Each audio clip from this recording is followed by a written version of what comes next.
Welcome, everybody, inside Center Ice Arena here in the beautiful Traverse City, Michigan for the 2022 Prospect Tournament presented by Huntington Bank. I'm Daniela Bruce, and today I'm alongside Ken Kal, your radio voice of the Detroit Red Wings, and joining us is Bob McElligott, the radio voice of the Columbus Blue Jackets for today's matchup between the Red Wings prospects and the Blue Jackets prospects. Now, the Blue Jackets, Bob, are coming off quite the win yesterday in the first game of this tournament. They routed the St. Louis Blues with a final score of 7-1. Some very impressive takeaways from that first game.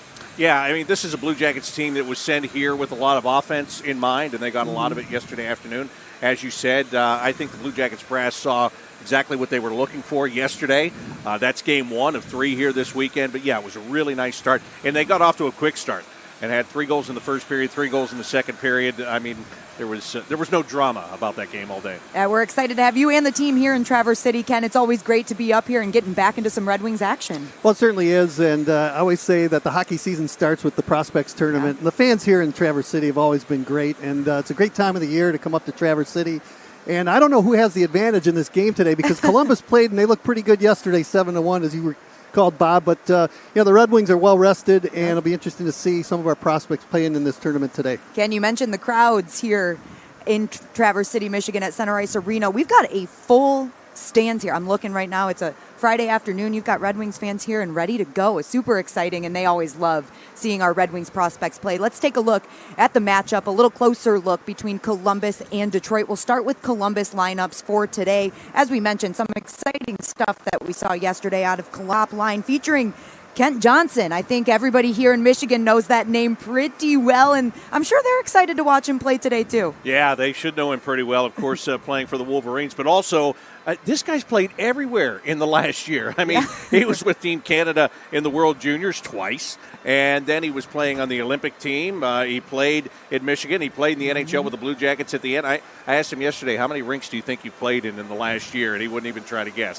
So he's been everywhere, but he's a former 5th overall pick a couple of years ago, and he had a good day yesterday. He came out of here with 3 points yesterday, had a couple of goals on his own. He's one of the focal points for the Blue Jackets without question in this tournament. And I was listening to your broadcast talking about Kent Johnson and how smart he is already at such a young age to be able to play. Like, he had an easy pass that just entered it for one of the Columbus's, for one of its goals later in the game, but such a heads up for a young player being able to see this the way he does at the age that he is. Yeah, he's got vision, the hockey IQ that we talk about. He has it. They love that about him. And again, we've seen him make those plays at different levels. When he came in last year at the end of the year, it was funny because you could see him getting better every game, but I think as a fan you expect, well, you're 5th overall, you've done all this stuff, I want to see you going at full speed right away. He was getting acclimated, but by the time the season was over, he was playing his best hockey in the NHL. So this is just, he comes off a gold medal with the World Junior team,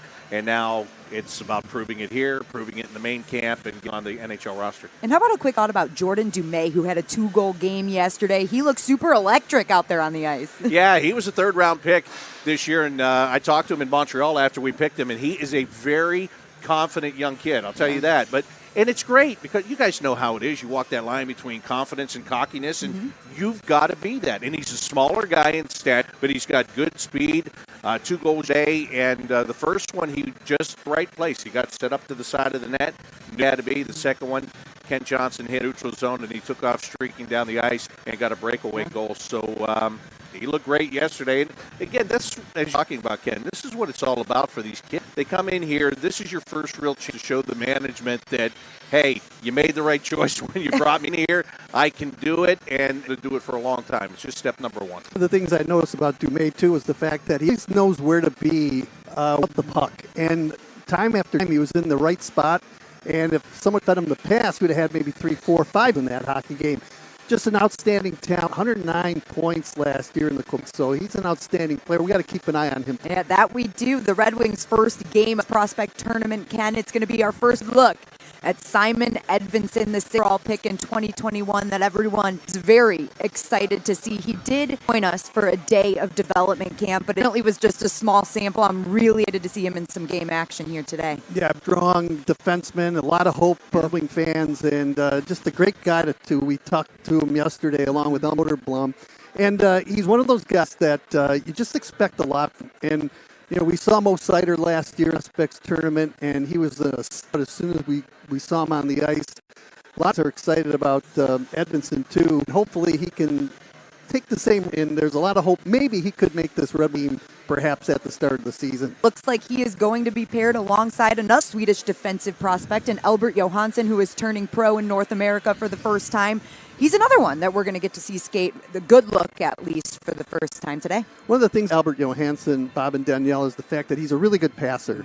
And he doesn't buckle under pressure when he has the puck in his own zone. When I think of all those great Red Wing defensemen in years gone by, namely Nicholas Lidstrom, it was the same way. Like, they always got the pass, made that first pass to the forwards, and got out of trouble. And that's what I expect from Albert Johansson. Now, he's a young player. He's still got time to develop. I did manage to talk to Nicholas Lidstrom a couple of years ago, and he said, keep an eye out on this guy because he thinks that he's going to be a great player in the National Hockey League. Hey, when you earn that praise from Nick Lidstrom, that is saying something. So all Red Wings fans should have their eyes on him here today. He will be wearing number 20 alongside Simon Edvinsson wearing number 3 now.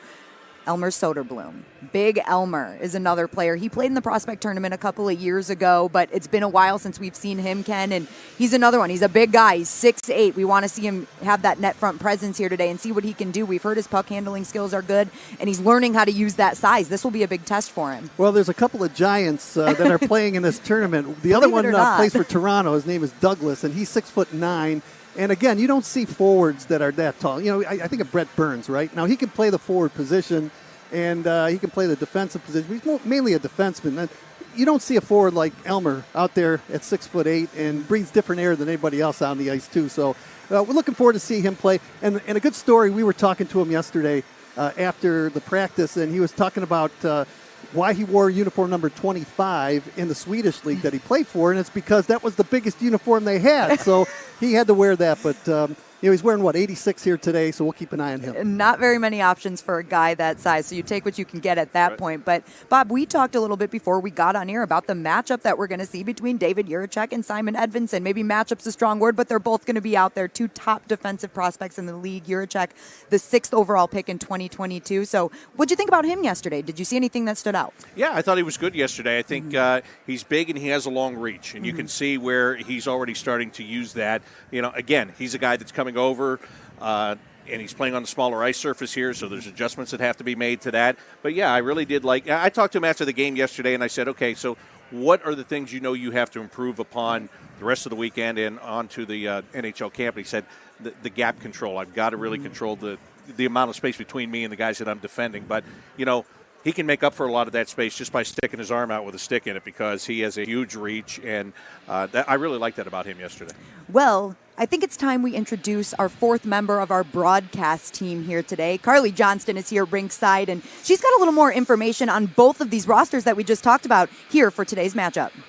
That's right. Thanks, Daniela. Excited to be back here at Center Ice Arena. It's always exciting when we're here because that means the hockey season is right around the corner. But I want to talk about a couple of things that happened in the offseason. First and foremost, a lot of these guys are playing with each other for the first time, but there are a few crossovers, including one between the Blue Jackets and the Detroit Red Wings. Donovan Sabrango and Sebastian Cossa, as we know, played for Team Canada, got that goal, but they played with Kent Johnson, who's their top-line center over in Columbus. So that's going to be exciting to see them play against each other. Johnson got that overtime game-winning goal in the championship. So it's going to be kind of some friendly competition here. Obviously, all bets are off once you get on the ice, but it's cool to see a crossover like that happen. And I know you guys were talking about some of the Swedish Hockey League stars that we have, including Albert Johansson and Elmer Soderblom. Soderblom wasn't able to make development camp with some visa issues, so I'm really excited to see him out on the ice. He's hard to miss, standing at 6'8" without skates. So once again, a hard guy to miss. A lot of these Swedish guys are pretty tall, including Simon Edvinsson, who we were also talking about. I'm really excited to get a full look at him. It's going to be interesting to see how they will make the transition from the bigger ice sheets in Europe to here in Northern America with the smaller ice sheets. I don't think it'll be a problem for them. I think they'll be able to make that transition easy because they are some stellar players that I'm really looking forward to watching. Again, Simon Edvinsson, Danielle, I know you mentioned that he was only able to make 1 day of development camp. So we've gotten the smallest pint size look at a lot of these guys. So again, what more can you ask for here? At day 1 for the Detroit Red Wings and development camp, the first game here we have. And I have a poll, a QR code. If you just take your phone out, scan it, you can enter the poll. We want to know, who are you most excited to see? Personally, for me, it's Soderblom, because I just talked to him. Stellar guy. Excited to see what he can do here with a wheel on his chest. He has a lot to prove. So here are your choices. Who are you most excited to see? Is it Elmer Soderblom? That's mine. That's my pick. Simon Edvinsson, Kent Johnson, or David Jiricek. So make sure you vote in that poll. But guys, the three of you up there, Bob, Ken, and Danielle, I want to know who your choices are. And you're not limited to those 4 people either. You can drop some players in the comments if they aren't one of those 4 guys that I just mentioned. You can drop in the comments and let us know who you're excited to see. Well, thank you, Carly. Those are really hard choices because I'm excited to see all 4 I feel of like the she's guys trying that to tilt the vote, I though, know, right? She's So tilting hey, a little bit. this is my favorite. Why don't This you is go with my my favorite, favorite? but you can vote Listen for yours. to me. By the way, very excited to hear your conversation with Elmer. Carly, thank you so much for that. And as she said, make sure you're voting. We want to see the results. We'll give them to you later in today's stream. I'm excited for all 4 of those guys. Edvinsson specifically for me because it's just been a long time. It's a long time coming. We're ready to see what this kid can do. What do you guys think? Who's your pick? Well, you know what? It would be easy for me to say Kent Johnson because he's on that list, but Kirill Marchenko is another guy who he got drafted 4 years ago, and he was playing in the KHL. He's finally come to North America. He had a goal late in the game yesterday. He's another guy that has a really good opportunity to make the Blue Jackets out of training camp. So, I'm looking for more good things from him. Yeah, I love that. I love that pick. And honestly, I'm super excited to see Kent Johnson play again. I watched him yesterday, but really excited to see him again. And David Jiricek, as we mentioned. Ken, who are you looking forward to seeing? Well, I mentioned Albert Johansson, and I really want to see him play. And again, he's a really good skater, and I just want to see him in this competition, in this tournament. And again, the Red Wings haven't played together, so it'll be interesting to see how he can make those first passes out of his own zone and really clear the front of the net. With that said, I think Kosa's the goaltender for Detroit, and let's face it, he didn't have the best prospects tournament last year, but I think all eyes are on him. And obviously, he had a great season again with the Edmonton Oil Kings, and he's going to be looked upon in this tournament to really lead the way for Detroit. I think defensively, the Red Wings should be better in this tournament than they were a year ago. But it'll be interesting to see who's going to score for Detroit in this tournament. Yeah, it will be interesting to see. And we'll have eyes on Cross Hannes, definitely, who had a great year in the WHL playing for Portland. So we'll definitely have eyes on him as well. Looks like we're getting set for the anthem here at Center Ice Arena. Hockey fans, teams, and scouts to Center Ice for Day 2 of the 2022 NHL Prospects Tournament. Today's game from Molon Rink features the Columbus Blue Jackets and the Detroit Red Wings. Folks, at this time, we ask that you please rise. Gentlemen, remove your hats. All veterans, active duty military personnel, and first responders may render the appropriate salute as we honor America with the playing of our national anthem.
All right, and just to make fans aware, Ken and Bob will be splitting the play-by-play duties today for you. Ken has the first period. Yeah, we flipped for it. Yeah, I don't know. It sounds like Ken might owe you a couple beers or something after this game that. today. Actually, yeah. actually, if that's the case, I'll trade my period too. I'll be happy to buy, Bob. You know that. Especially when we see the Columbus early in the year. Yeah, exactly. Well, we're looking forward to a great tournament here. Of Columbus, of course, they bombed the Blues yesterday 7-1. Really looked impressive, Bob. And the forecheck was really terrific, especially early on in that game. Yeah, they used their speed. And again, this is a team that is, they feel they do have a lot of speed. Even the big guys have speed. And I think, we were talking about the size of the players on both sides. They used that speed well yesterday, Ken. They'll try to do the same. Underway here in Traverse City as the puck is played into the corner. Johansson checked in along the boards in that far corner, and now it's picked up. Hannes overskated the puck, and now it's lifted up over the side boards into the Red Wing players' bench, and we've got a whistle, quick whistle, only 14 seconds gone by here in the opening period. Bob, how about Pavel Shayan in net today for the Blue Jackets? We saw Jet Greaves yesterday, who had an impressive outing. What can you tell us about Shayan? Yeah, Shayan is a guy, he was signed with the Cleveland Monsters. He's probably going to start the year in the ECHL this year, but he comes into this after playing in Kitchener, and he put up 21 wins last year, so this is, again, his time to shine. Amadeus Lombardi, who had 3 goals in the development camp in one game. He's out there centering this top line as the puck is played over to the right side. Juracek winds up, shoots the puck. That's blocked by Big Elmer Soderblom, and the puck is in that protective netting in the corner. It's like somebody pulled a truck up there in front of him, for crying out loud. Juracek, he is basically a stay-at-home defenseman, but he does have the offensive upside, and that's it. The blast from the blue line that you're going to get from him. That's when you talk about his offense, that's where you're going to see most of it. Drew Warren, the center iceman played at Western Michigan, is out there for Detroit. No score opening period. Wings chip it up the glass. It comes out to center ice, and now scooping it up. That is Malatesta to dump that puck in, and he'll chase it down. Coast out of his net, wheels it around the boards. Held in at the line. Quick shot taken. Right point wide of the Detroit goal. Into the corner. Zito is knocked down. Look out. Bel Blues circles in behind the Detroit goal. Trying to make a play. Hands it off to the right point. And it's played by Clayton into the corner. Red Wings try to steer it up. They're caught in their own zone at the moment. Down low. A centering attempt. And it was blocked as it was centered right out in front. And now the Wings will pick it up at center ice and dump it in. Clayton over there for the Blue Jackets, but the play is offside, says the linesman along the near boards.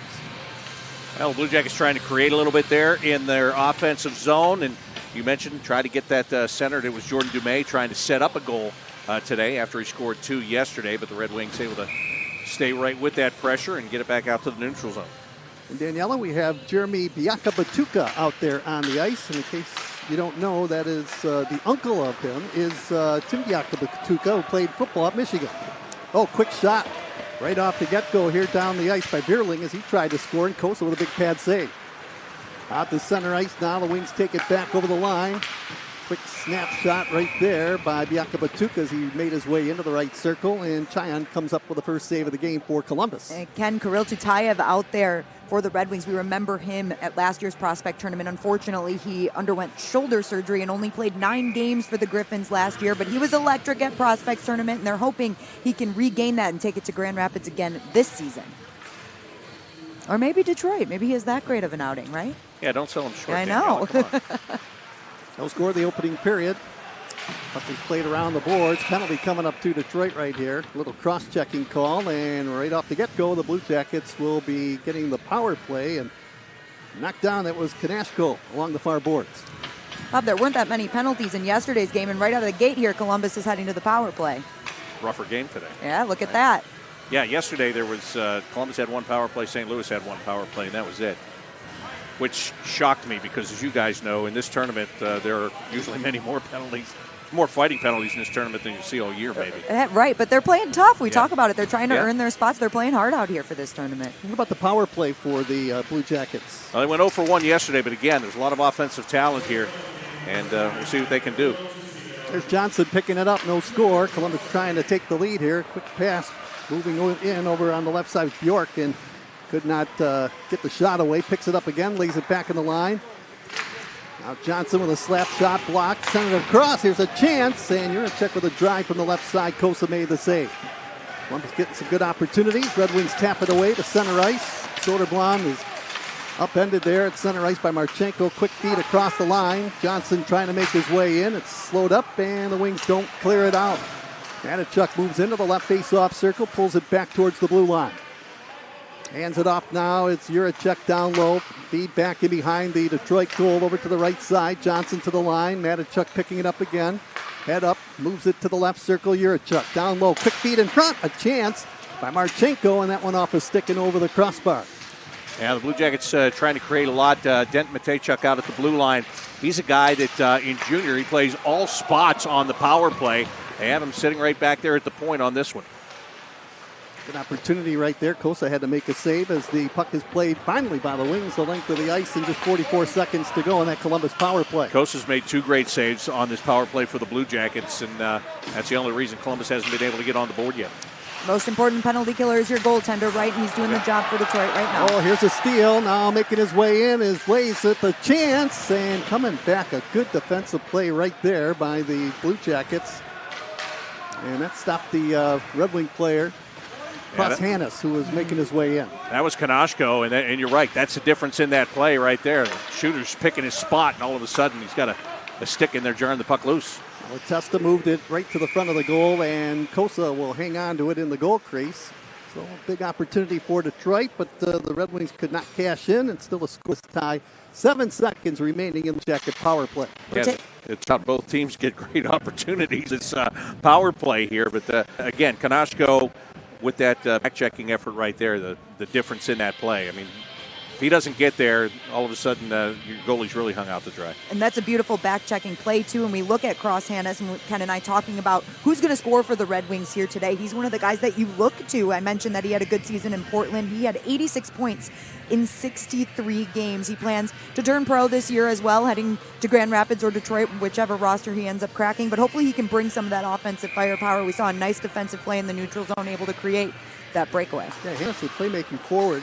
He has a good hockey IQ, and he can put the puck in the net with the best of them. Penalty is over. Red Wings are at full strength. Wings come back 2-on-2. Here's Ansel moving in, trying to pick the upper corner. Matthew made a beeline to the front of the goal. The shot was wide of the target. So big penalty kill for the Red Wings, but Columbus looked powerful on the power play. Had some good opportunities. Kosa coming up with some big saves. Ash go back after the puck now. Circles in behind his own goal, drops it off to the trailer. And the Blue Jackets to pick it up. It's wheeled out to center ice off a stick, and Albert Johansson to whistle it back into the Columbus zone. Detroit will change defensively on the go. And Blue Jackets now changing as well, trying to get a new unit out there. Look at Del Bell Blues. Had a pretty good game yesterday. He's out on the ice. Shot by Martin from the top of the right circle, and the save made by Pavel Chayan, the goaltender for Columbus. Both goaltenders making a couple of big plays here early on, which is good to see for us, especially. We mentioned Sebastian Costa struggling when he plays in front of the Red Wings staff, it seems like. So I know he wants to have a big prospects tournament. And for Chan right there, easy shot, nobody in front. He's got able to look it in all the way. But again, important early in the game, and a game that you can already see is going to be a hard-fought battle. You got to make all those saves just like this one. What's amazing is sometimes the busier goaltender has the edge, and when you're a goaltender not facing a lot of shots and one goes in, then all of a sudden you're behind the 8 ball. A little bit of a double-edged sword, right? You want your goaltender to see some pucks, but you obviously don't want to give up grade A scoring chances at the same time. And I think goaltenders like the action, don't they? Of course, you want to start from the puck, right? 4 minutes, 20 seconds gone by. We're in this period. Glad you're with us on stream. Biaka Patuka with a shot that's blocked by Dorgovic Holm, and now the Blue Jackets bring it ahead out to center ice. Dorgovic Holm will play the puck around the board. Biaka Patuka with a check on him. Battle forward and along the board. Squirts loose, and the Wings pick it up and head out to center ice. Piercy overskated the puck. Blue Jacket glove is on the ice right now as Piercy lays a check on his man, Howell, off the near boards in front of the Blue Jacket bench. That was so close to being a 2-on-1 for the Red Wings, back the other way until it hit Piercy in the skate. Here's Limpar Lance making his way in on a backhand, goes to the forehand, and Chayan with a nice save off that far goal post. Well, the Red Wings starting to get their opportunities now on the push inside of the Columbus zone. As the Blue Jackets' third, fourth lines here trying to hold them off a little bit. But again, there you see the shot is taken, but Bjorkvik Holm is right there on the shooter, not making it easy. Here's Edvinsson, in uniform number 3 for Detroit. Shot one into the corner. Sabrango in deep for Detroit. Trying to make a play along the far boards. Edvinsson couldn't get the puck. Now it squirts free. Taychuk trying to make his way in front. Now a drive from the left side, and that one ends up in the protective netting. Good opportunity there for the Red Wings. Kirill Tutayev. There he is, just talking about him. Kirill Tutayev getting a good shot on net. Another nice play by Kaishan. Well, Kent Johnson out here to take his face off as we look at that shot. And there you see it goes off just the outside of the post and out of play. Kent Johnson to take the face off the Blue Jackets. Again, this guy's been playing wing for the last couple of years. The Blue Jackets would really like him to develop into a centerman. He's waved out of the faceoff yesterday. You know, that's one thing. I don't know if he won a faceoff all day yesterday afternoon. So that's one of the areas that he really needs to improve upon and will concentrate on throughout, not this camp, but the next one as well. Wings win the draw. Edmondson with a shot, a wrister from the blue line, and Cheyenne made the save. One thing about Johnson, I see he's got the C on his sweater. And yeah. Red Wings don't have a designated captain that I know of that is playing, or do they? I don't know about a captain, but Sabrango has it on his sweater, so maybe they did, but I know that Sabrango was somebody that's mentioned to be a leader. He's sort of a vet out here for these prospects. Red Wings trying to force the issue in that Blue Jacket zone. York along the boards, trying to get it out. Wings hold it in. Soderblom makes his way in. Pass across. Lombardi with a wide open net. And he shot it wide to that right goal post. Great opportunity for Detroit. He just didn't hit the net. Now Johnson back over the Red Wing line. Cuts in through the defense. Makes his way in. And at the last second, Kosa got his stick on it, I believe, to knock it into the corner. Good pursuit by the Red Wing defenders coming back. Shot from the left side. Battle in front. Johnson is in there. Edmondson as well. Soderblom, and the play is stopped as Kosa hangs on to it with the glove hand. Yeah. And I'll tell you, I don't know if Kosa knew that puck was there. It hit his pads, and then he had to pounce on it quickly. Here's another look at Amadeus Lombardi's shot that nearly hit the open. He went just wide.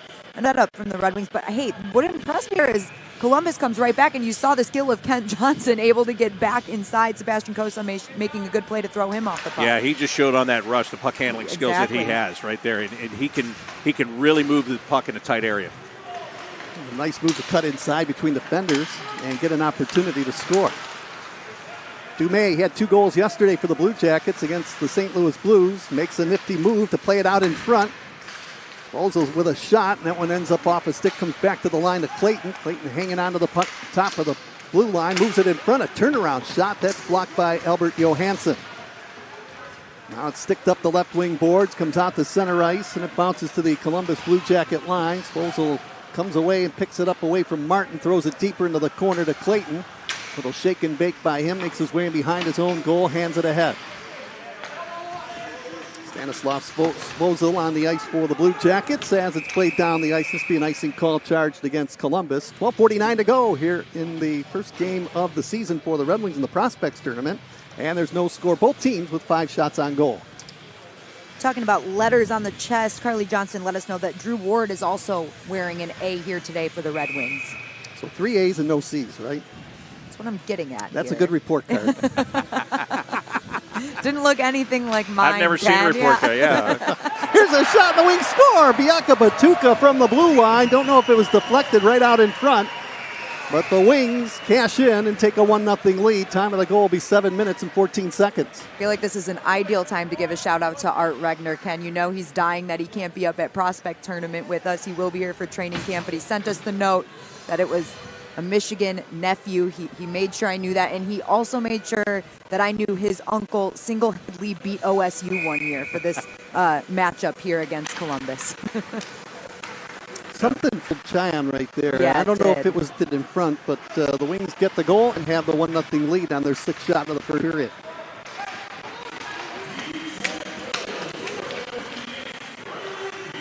Well, the Blue Jackets find themselves in an odd position. I mean, yesterday they were in total control all day long. First time in this tournament they've had a play come from behind. So Well, they give the goal to Pearcy. Apparently he Yeah, got tip. a stick on it. Yep. I was going to say, I thought right at the end it really directed upward and got up under the crossbar. Something had to get on there. So, yep, Riley able to get his stick on it, but a great shot nonetheless.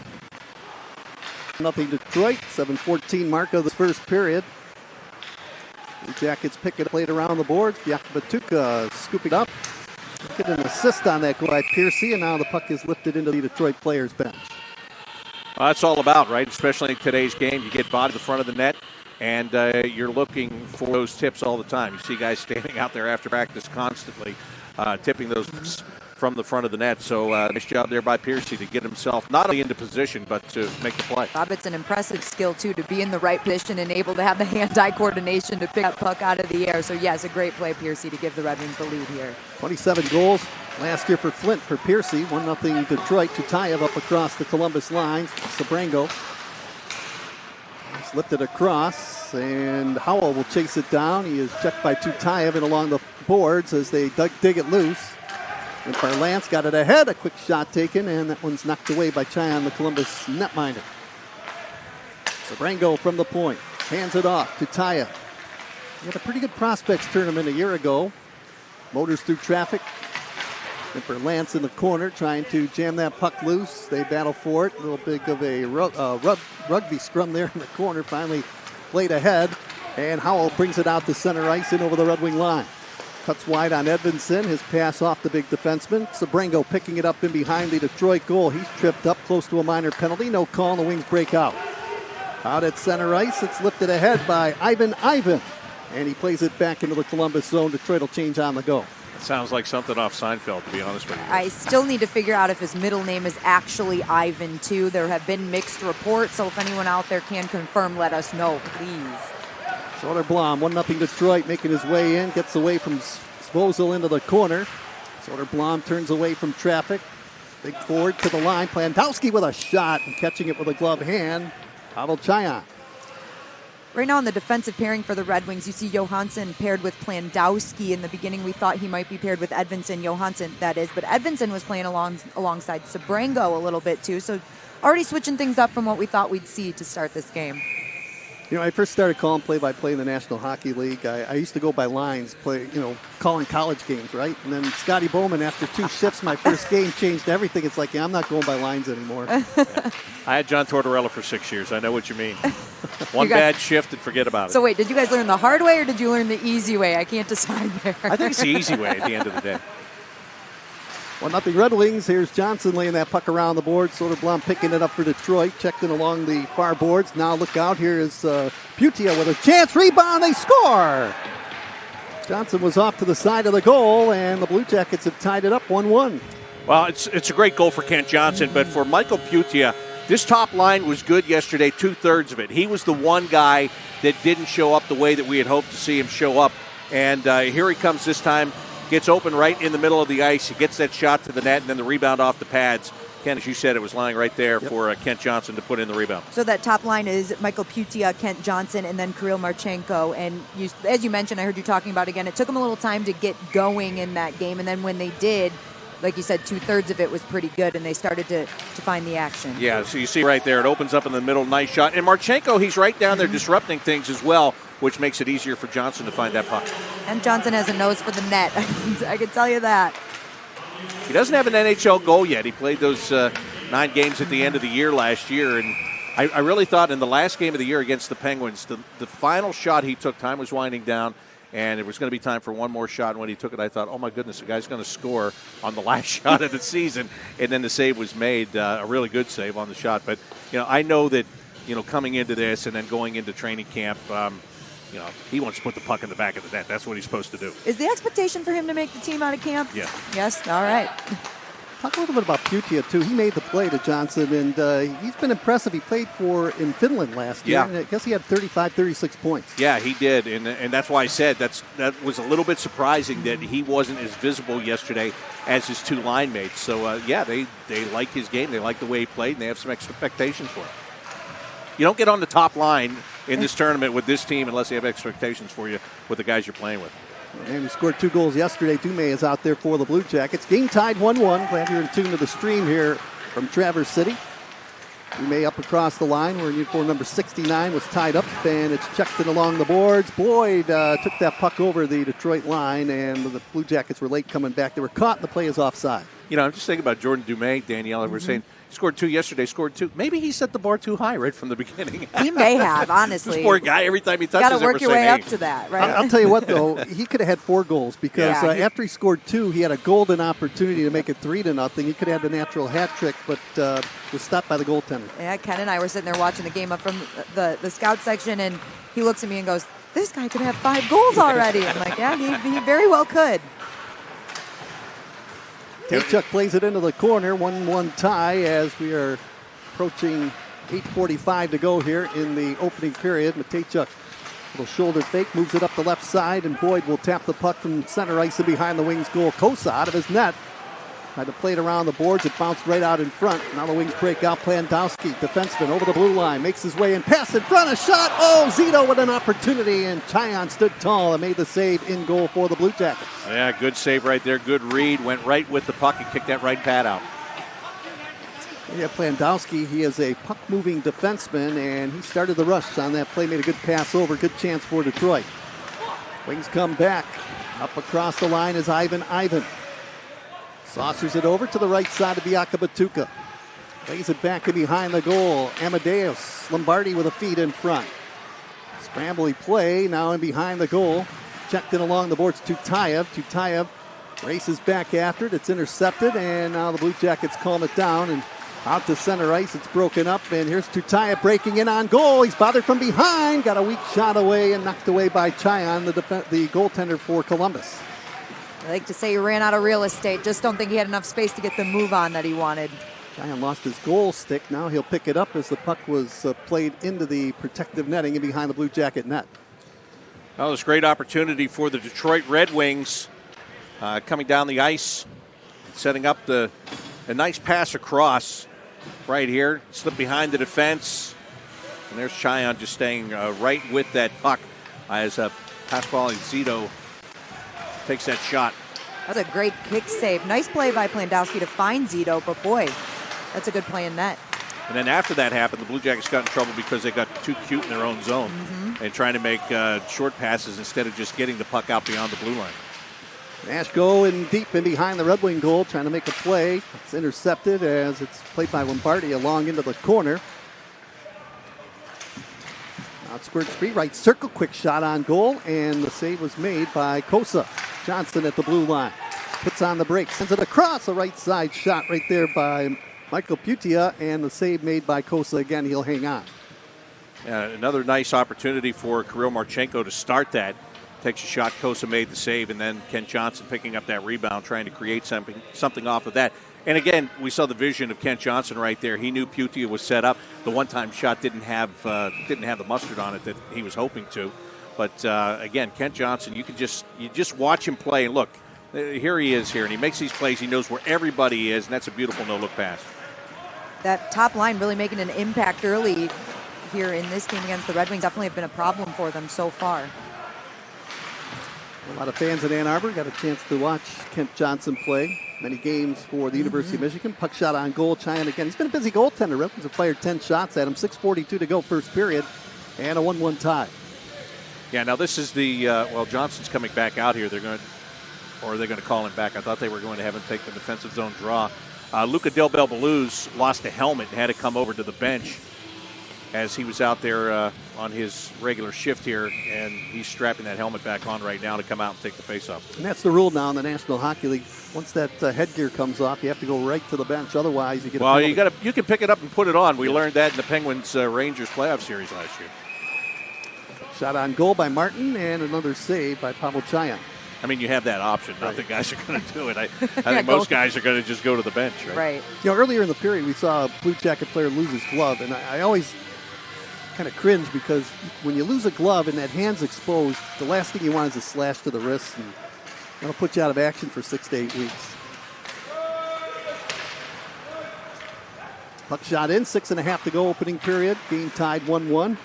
Piercy scoring for Detroit and Johnson for Columbus. It's pretty even first period of play, Bob. Yeah, very even. Both teams getting their opportunities and their push. They both had good offensive zone time, and they both been scrambling around in their own end. Pass over to the right circle, and that kind of caught Denton Matejchuk by surprise. That puck goes all the way down the ice, and the Blue Jackets and the Red Wings will change on the go. Putia spears that puck into the corner in the wing zone. Biaka Batuka chasing it down for Detroit. Goes down in the corner. Putia trying to jam that puck free. Now it's worked over to the right face-off circle. And out the center, the Red Wings come back. Puck lifted by Piercy, who's the Red Wing goal scorer. Up across the line, the play is whistled down offside. You know, Daniela, you mentioned this. Detroit is struggling with that first line of the Blue Jackets. And, you know, right there, they took advantage. They got the puck, and they quickly got it out of the zone. But, you know, and these guys, and again, with Putia really operating the way that he should be on this line today, this has been the biggest threat, this top line. Oh, Putia just took a stick in the mouth, but they missed it. Here's Clayton up across the line now, makes his way down low, shovels it right to the goal mouth.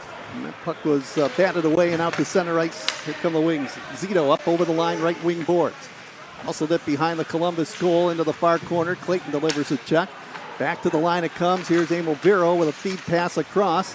Right side of Biaka Batuka off his stick, and the Blue Jackets lay it out to center. Here's the check coming back on the play by Kent Johnson, who's been all over the ice for the Blue Jackets, and he's had a lot of ice time. I'd like to see how much time he's had here in the opening period. Well, they want to see him play both ways, and they're getting the opportunity to do that right now. Looks pretty fresh, especially after playing a lot of minutes in yesterday's game against the Blues. Blue Jackets have it. Knocked away from Oli Jorgovic home, and the Red Wings come away with it. Sabrango out at center ice will fire it off the glass into the right corner. Huo in after it for Columbus. He did not play in the game yesterday against St. Louis. No, he did not play. The other guy that didn't play that's been pretty active here today is the defenseman Cole Clayton. And, you know, they watched what happened yesterday. They couldn't wait to play today. Boyd tried to get in on goal. It was taken away, and Tutayev quickly over the Columbus line. Cuts in, out in front with speed. Got the shot away. Chyon with a save. Rebound picked up and played by Huo. Out to Vierling out at center ice. Vierling carries over the Red Wing line. A lot of speed. Tried to go upstairs on Kosa, who got his shoulder on it and deflected that puck away into the protected netting. Evan Vierling coming out of Barrie in the Ontario Hockey League. Yesterday he played fourth line center. Today they have him playing third line wing as he gets the opportunity. But here you'll see Jorgovic home. And he starts to get beaten on that play. Then he just tries to use his size to get in and make the defensive play. You know, Bobby had a pretty good angle on him, too, right there, to make the defensive play. Yes. That's a key, right, Ken? Yep. As soon as you're at the bad angle, good luck. Well, you know what's amazing is I think when you played in Europe and you play on a bigger ice surface, you really have to play your angles pretty tighter in a shorter rink or a rink that's not as big, I guess. Yeah. Looks like we got a penalty called here. Holding call going against the Blue Jackets. David Juracek headed to the box. Well, this is an area that the Red Wings, the big club, wants to get better at. They finished towards the bottom of the league in the power play and penalty kill last year, so special teams big, and we'll see what this Red Wing power play has in store in a 1-1 tie with 3:51 to play in the first period. That was a great look at it right there. You could see it, Juracek reaching around with the right hand and hooking the arm. No doubt about that call that puts him in the penalty box. And, you know, Ken, you're talking about the power play. Yeah, both of these franchises are like that. They both struggled with the power play in the NHL, looking for good things. And it does. It really starts here. Soderblom at the front of the net. Hannes picks it up, sends it across left side to Lombardi. Crafty forward, brings it back to the line to Edvinsson, not across Hannes, right circle. Keep an eye on Hannes. He can score. Now Soderblom moves it out in front with a good move and a save by Chyon. Elmer Soderblom, you talk about him being good in front of the net. That's what you want to see there. Lombardi to Hannes, right circle. Fakes the shot, now fires. Sharp angle that was going wide and gloving it off Chyon.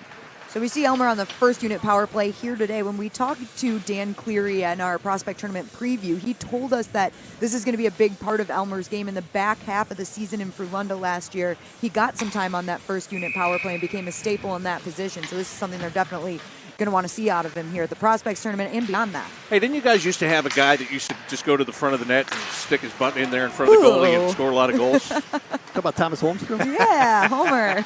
I mean, there's no shortage of video to watch if you want to better yourself at that game for Soderblom. Wonder if that's a coaching tactic. Here, guys, watch this. You're huge. Stand here. We were in Dallas one game, and he actually got caught for having his rear end in the crease, and they called a penalty on him. Can you believe that? He couldn't believe it either. Wings with a man advantage for under a minute now, 55 seconds. Game tied 1-1. 2:44 to play, opening period. Red Wings out shooting the Blue Jackets 13-10. Pretty evenly played first period of play. Yeah, it's been good matchup back and forth here as Red Wings now going to get that second power play unit out there on the ice. Albert Johansson with a feed up across the line now. Piercy, who opened the scoring for Detroit, had it knocked away, and clearing it the length of the ice was Liam Howell. Well, and he just threw it down the ice. Thank goodness. Not trying to make plays. Sometimes, Nothing if cute. it's not there, don't try to make it. Luca Del Bel Blues is after the puck in the corner. Penalty killing for the Blue Jackets. 15 seconds to go. Wings have to hurry on the power play. Liam Lance. Now up across the line. Left face-off circle. Moving in. That was Ivan, and now again the Blue Jackets pick it up and play at the length of the ice. Stanislav Svozil with a nice defensive play there just to tie up the puck carrier. Svozil's been pretty impressive on the blue line of the tournament so far. Yeah, he has been. Another guy that's done some really good things so far in his junior career. All right, so both teams have killed off power plays. Minute 35 to go in the opening period. A 1-1 tie. Piercy scoring for Detroit. Johnson for Columbus.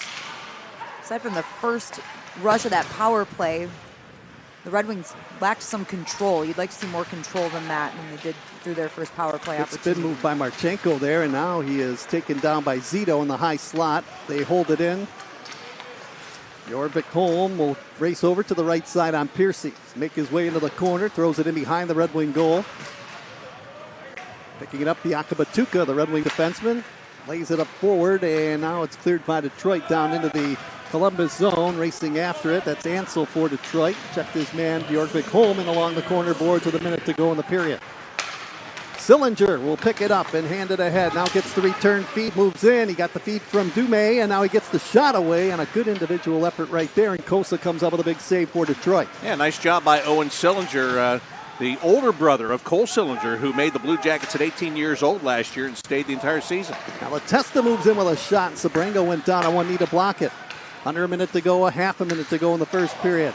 Moving in and over, skating the puck after he was ready to shoot the puck, David Bjork. Now it comes out to center ice, and Matejchuk will pick it up and hand it back to Bjork. Matejchuk, That was Yurchek.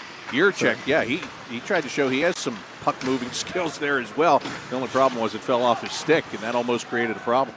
5 seconds to go in the period. Sabrango will pick it up in behind the Red Wing goal, and he will just hang on to it there as the first period comes to a close. Very entertaining first period of play. Piercy scoring for Detroit.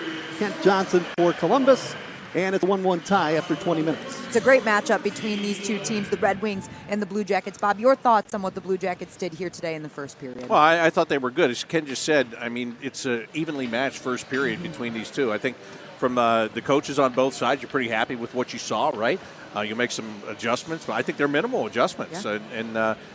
Blue Jackets did some good things. That top line, again, that's the dominant line for them through the first period. And that's what you want, right? Yeah. As the Blue Jackets coaching staff, you Yeah, want if it's to the see fourth that top line, I'm saying, hey, what's going on here? We So got to you're figure right. this out. That's exactly what you want to see. Ken, what do you think? Well, I thought defensively, the Red Wings did pretty good on the first couple of shifts of the hockey game. Columbus, like they did yesterday, tried to get a couple early ones here on Sebastian Kosa, but the Red Wings kind of played well defensively and shutting down Columbus. But I'll tell you what, it was a good, evenly played period. I thought both teams had great chances. I think both goaltenders came up with some big saves. You know, you made a comment about Owen Sillinger there right at the end of the period, and I wanted to get your thoughts because I listened to you ask the question, or I guess you made the statement that he did everything perfect for a third-line center in yesterday's game. So you're hoping to see that here today. What are the expectations for him? Because I'm sure his thoughts are, I want to join my brother in Columbus, right? Yeah, and he finished last year in the AHL. He'll start in the AHL, but I like how he played. Yeah, he did play really well, and he's looking good out there here today. Now we're going to toss down to Carly Johnston, who has Riley Piercy of the Red Wings with her. That's right, the sole scorer for the Detroit Red Wings. What did you see on that play? Yeah, it was not much. It was just a clean face-off win, and then good shot from the point man, and then I just had a lucky stick on it and went in, so it was a good feeling. So you got your offensive end of the game here, Yep. but we have a solid goaltender in net and Sebastian For sure. Kosa. How important is it to have someone saving the pucks for you like that? Yeah, for sure, it's key. It's always nice to have that backbone in the net. So like you said, it's always key. It's a big confidence boost, and we just keep looking to strive for that, and then Kosa make those big saves for us. 12 saves out of Kosa, but also I've been seeing a lot of back-checking going on for Yeah. the Detroit Red Wings. How is it feeling on the defensive end of your game? Yeah, we're feeling good. You know, that was one of our key things that our coach told us to come into tonight. So everyone's just doing a good job. You know, we're trying to impress everyone up in the crowd to this weekend and week. So back checking is like a non-negotiable thing. So everyone's back checking hard, and it's good. It's good for our club. Absolutely. A free agent invite. Yep. You got 20 minutes under your belt here in the first game. How are you feeling, and how important are these games to you? Yeah, they're important. Obviously, it's I've been joking with my parents. It's life or death now. So I'm just playing my game, having fun, and taking day by day. So it's been a good experience, and keep looking forward to it. Love it. Love the energy. Keep killing it out there. Thank Best you. of luck to you. We're going to have the second period coming up just shortly. Back to you guys. Thank you, Carly, and thank you, Riley. My favorite quote out of that interview: "Back checking is non-negotiable." So there you go. That's a It great always answer, is, but Riley. they don't always follow that, right, Ken? What is it? Forecheck, back check, paycheck. That's right, exactly Isn't right. that the old saying? Highlight back check even more though. You need that one for sure. It's great to see Riley had the lone goal for the Red Wings, so great to hear from him. I'm sure he's excited about that, looking to have a big prospects tournament. You know what's amazing is you look back in the days in the 70s when you had LaFleur and Dion, and they were all offense all the time. You know what coaches want now? They want two-way players. They want you to be solid defensively in your zone as well as good in the off zone as well. And you won't make an NFL team if you're not solid defensively. Well, Yeah. Ken, how often have we heard it? And Bob, I'm sure you've heard the same thing, but where the Red Wings are at right now and a new coach coming in, and Coach Derek Lalonde, he has stressed changing the Red Wings defensive game and getting better team defense in the next season. So I think, yeah, that's exactly what they're looking for. And he said, that's how we built it in Tampa Bay. That's what we started with, those basic fundamentals of learning how to play defense on both ends of the puck, or both ends of the ice, I should say. Yeah, and this Blue Jackets team is coming in. They had 6 years of John Tortorella. Yeah. So there's structure, right? Yeah. Brad Larson, who's the head coach now, was an assistant coach for John Tortorella. So the media press conferences may have changed, but the philosophy has not when it comes to that kind of a game. So, yeah, you're absolutely right. It's you got to play today's game with structure. And, of course, when all those guys were playing like that back in the day, there wasn't nearly as much video to break everything down. So Very now- good point. Yeah, Technology. so now the technology's ruined it. Now you got to play a complete game. And you know what? That's The goaltenders are more athletic these days. They Oh. cover more of the net. And you look at those old highlights from the Yeah. 80s, and pucks were coming in from center ice on those guys. And now you can't score down the wing like they used to. No, you can't. Just look at their equipment back in the day. Not You're wearing like- helmets. Yeah, I'm I'm like, like, the leg pads. I thought, really? there's not nearly as much net as there used to be. That's right. But yeah, the goaltending, the way it's so technically sound now, there's no more stack the pads unless it's desperation now. But yeah, things change. But the whole overall thing is accountability and being a good teammate and all that stuff. That's the one thing that stays as a constant in this game. That's right. We've got a 1-1 tie here at Center Ice Arena between the Red Wings and the Blue Jackets. We'll be back for the second period in just a few minutes.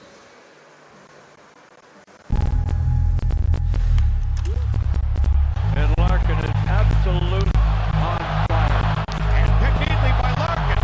He's got tools. Larkin in on goal. Scores his career hat trick in his fifth season for Dylan.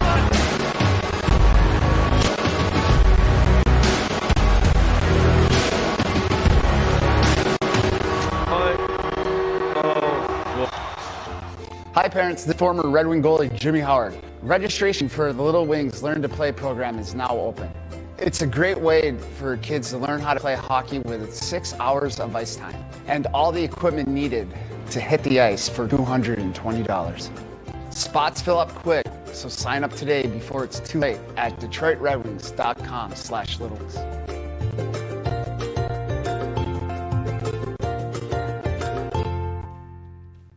I really like Simon. I think everybody should be very, optimistic and happy. It's been a great draft choice. He has gotten bigger, and he's got a frame that's going to fill out. He's got his upside is large. But I think Simon, you're right. I think you hit it on the head. Like, stay within yourself, play your own game. He's such a wonderful skater. He covers a lot of ice really quickly, up and down the ice. His wingspan, his gap and his neutral zone, gapping. Let's put it this: he really trusts his skating, and I'm glad he does. But listen, this is his second year. Let's not get ahead of ourselves here. Mo, terrific year, excellent player. He's a year ahead of Simon in terms of being over. Mo got to play in Grand Rapids for a full season. Then he went to play in Rogla, in the SHL. Then played. This is only Simon's second year. So I really like Simon. He's got excellent attributes. He's got his physicalness and his size and his skating ability. He's got good hockey sense. But just be patient. You gotta be patient.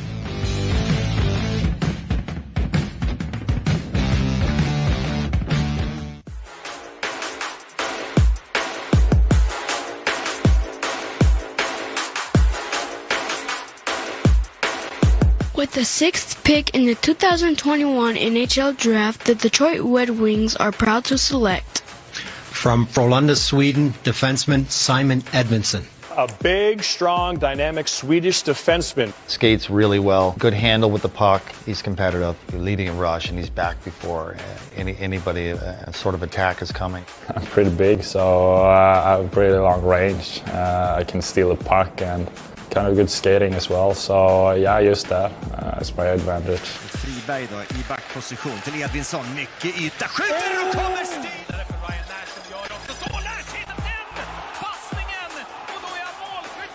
You need to take that roster. It's just not something you get offered. You really need to take that place, and coaches need to see that you can take that roster spot as well. I won't be given to it. He's a bit of a unicorn. There aren't many players in prospect sort of world or in the game right now outside of the NHL who look like him. You just very rarely see that sort of 6'3", 6'4", 6'5" defender who can really move, whose greatest asset is maybe his hands. You see that in the smaller 5'11", 6' defenseman in terms of that ability to beat guys one-on-one. And that's really Simon's the length and the physicality and all those things that you expect him to have defense. But then offensively, he can make a lot with the puck on his stick. And that is fair for a player who's as big as he is. I'm just excited to be better on the line team. And I feel like it's something I should take with me too. I have time to learn, and I just take things from the older guys.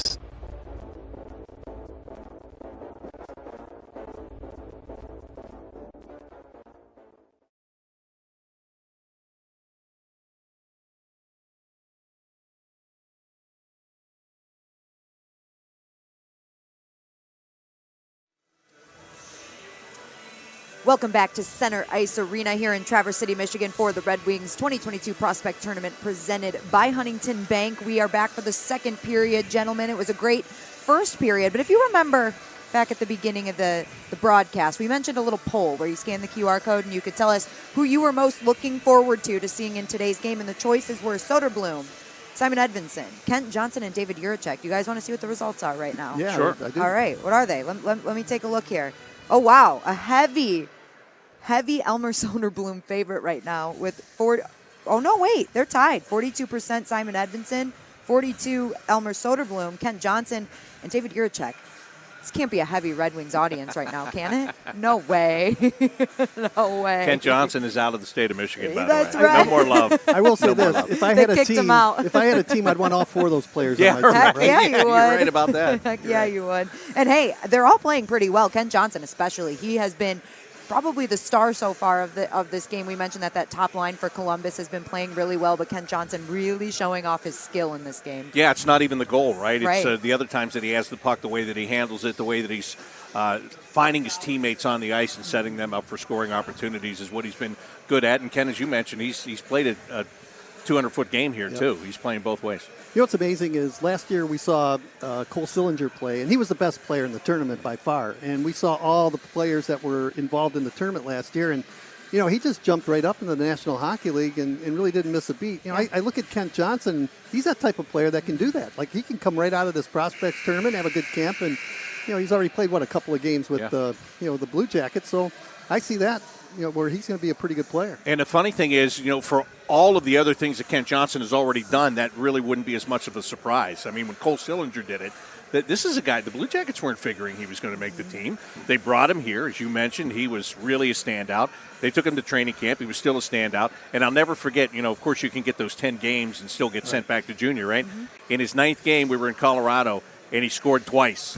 And in the post-game press conference, we were talking to Jake Bean, who was a defenseman that scored the winner in overtime that night, and somebody said, "What'd you think about Cole Sillinger?" He said, "Well, having 2 goals in Game 9 is not too bad, if you know what I mean, right?" And he never let them send him down. So, Can it happen? Again, Kent Johnson is a guy that I know they're thinking is going to be. He's probably going to be on the third line because of the other wingers that are on the team, but they're expecting big things from him. Well, what's amazing is to stay in the National Hockey League, you have to be consistent, game in and game out. And those players that can bring it each and every game, like Cole Sillinger did last year, those are the kind of guys who are going to stay with the team and be really good players, play over 1,000 games in the National Hockey League, and be a big part of the club. Well, Ken, we saw it with Lucas Raymond last year. I think Mo Seider, what we saw from maybe not being Rookie of the Year, but we thought he was going to make the team, right? We thought he had that chance. But Lucas Raymond was a big question mark. Is he going to start in Grand Rapids? Is he going to make the roster? He made the roster.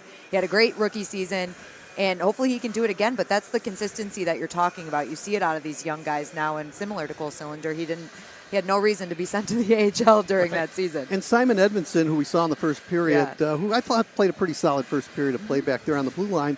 Here's a guy that the Red Wings, I think, are going to give every opportunity to play in a lot of preseason games and really try to make this team. And it's up to Simon Edmondson. It's up to him to determine whether or not he's going to make the team or not. I think the Red Wings want to give him every opportunity, but again, it's up to the player as well. Now, the Red Wings fans were a little spoiled. We were too. We were spoiled with what happened with Mo Seider, and I think some fans get the expectation that, oh, hey, Simon Edmondson is going to be Mo Seider 2.0, but what they do forget is that Seider played an entire year in Grand Rapids, and then he went to the SHL on loan during the COVID season. So really, Edmondson is a year behind if you look at their development in that aspect. So if he is able to make the Red Wings roster right out of training camp, it may be even more impressive than what Seider was able to do. All right, I want to ask both of you guys this question. When Steve Yzerman was the GM of the Tampa Bay Lightning, of course, he got Victor Hedman, which was, look what Victor Hedman has done there. Yeah. So which one of those guys is supposed to be the new Victor Hedman? Like the one of the Detroit Red Wings. If one of them is it I'll be Seider happy. or is it Edmondson? Which guy is it? If one of them are, I'll be happy. I love the way Mo is trending right now, though. If he can keep that up and play another season like he just did, I think he's going to be that guy for our organization. You know what's amazing? It's not what the organization or what Red Wing fans think of a player. All you got to do is just ask people around the National Hockey League, other general managers, scouts, and what their impressions are of a player.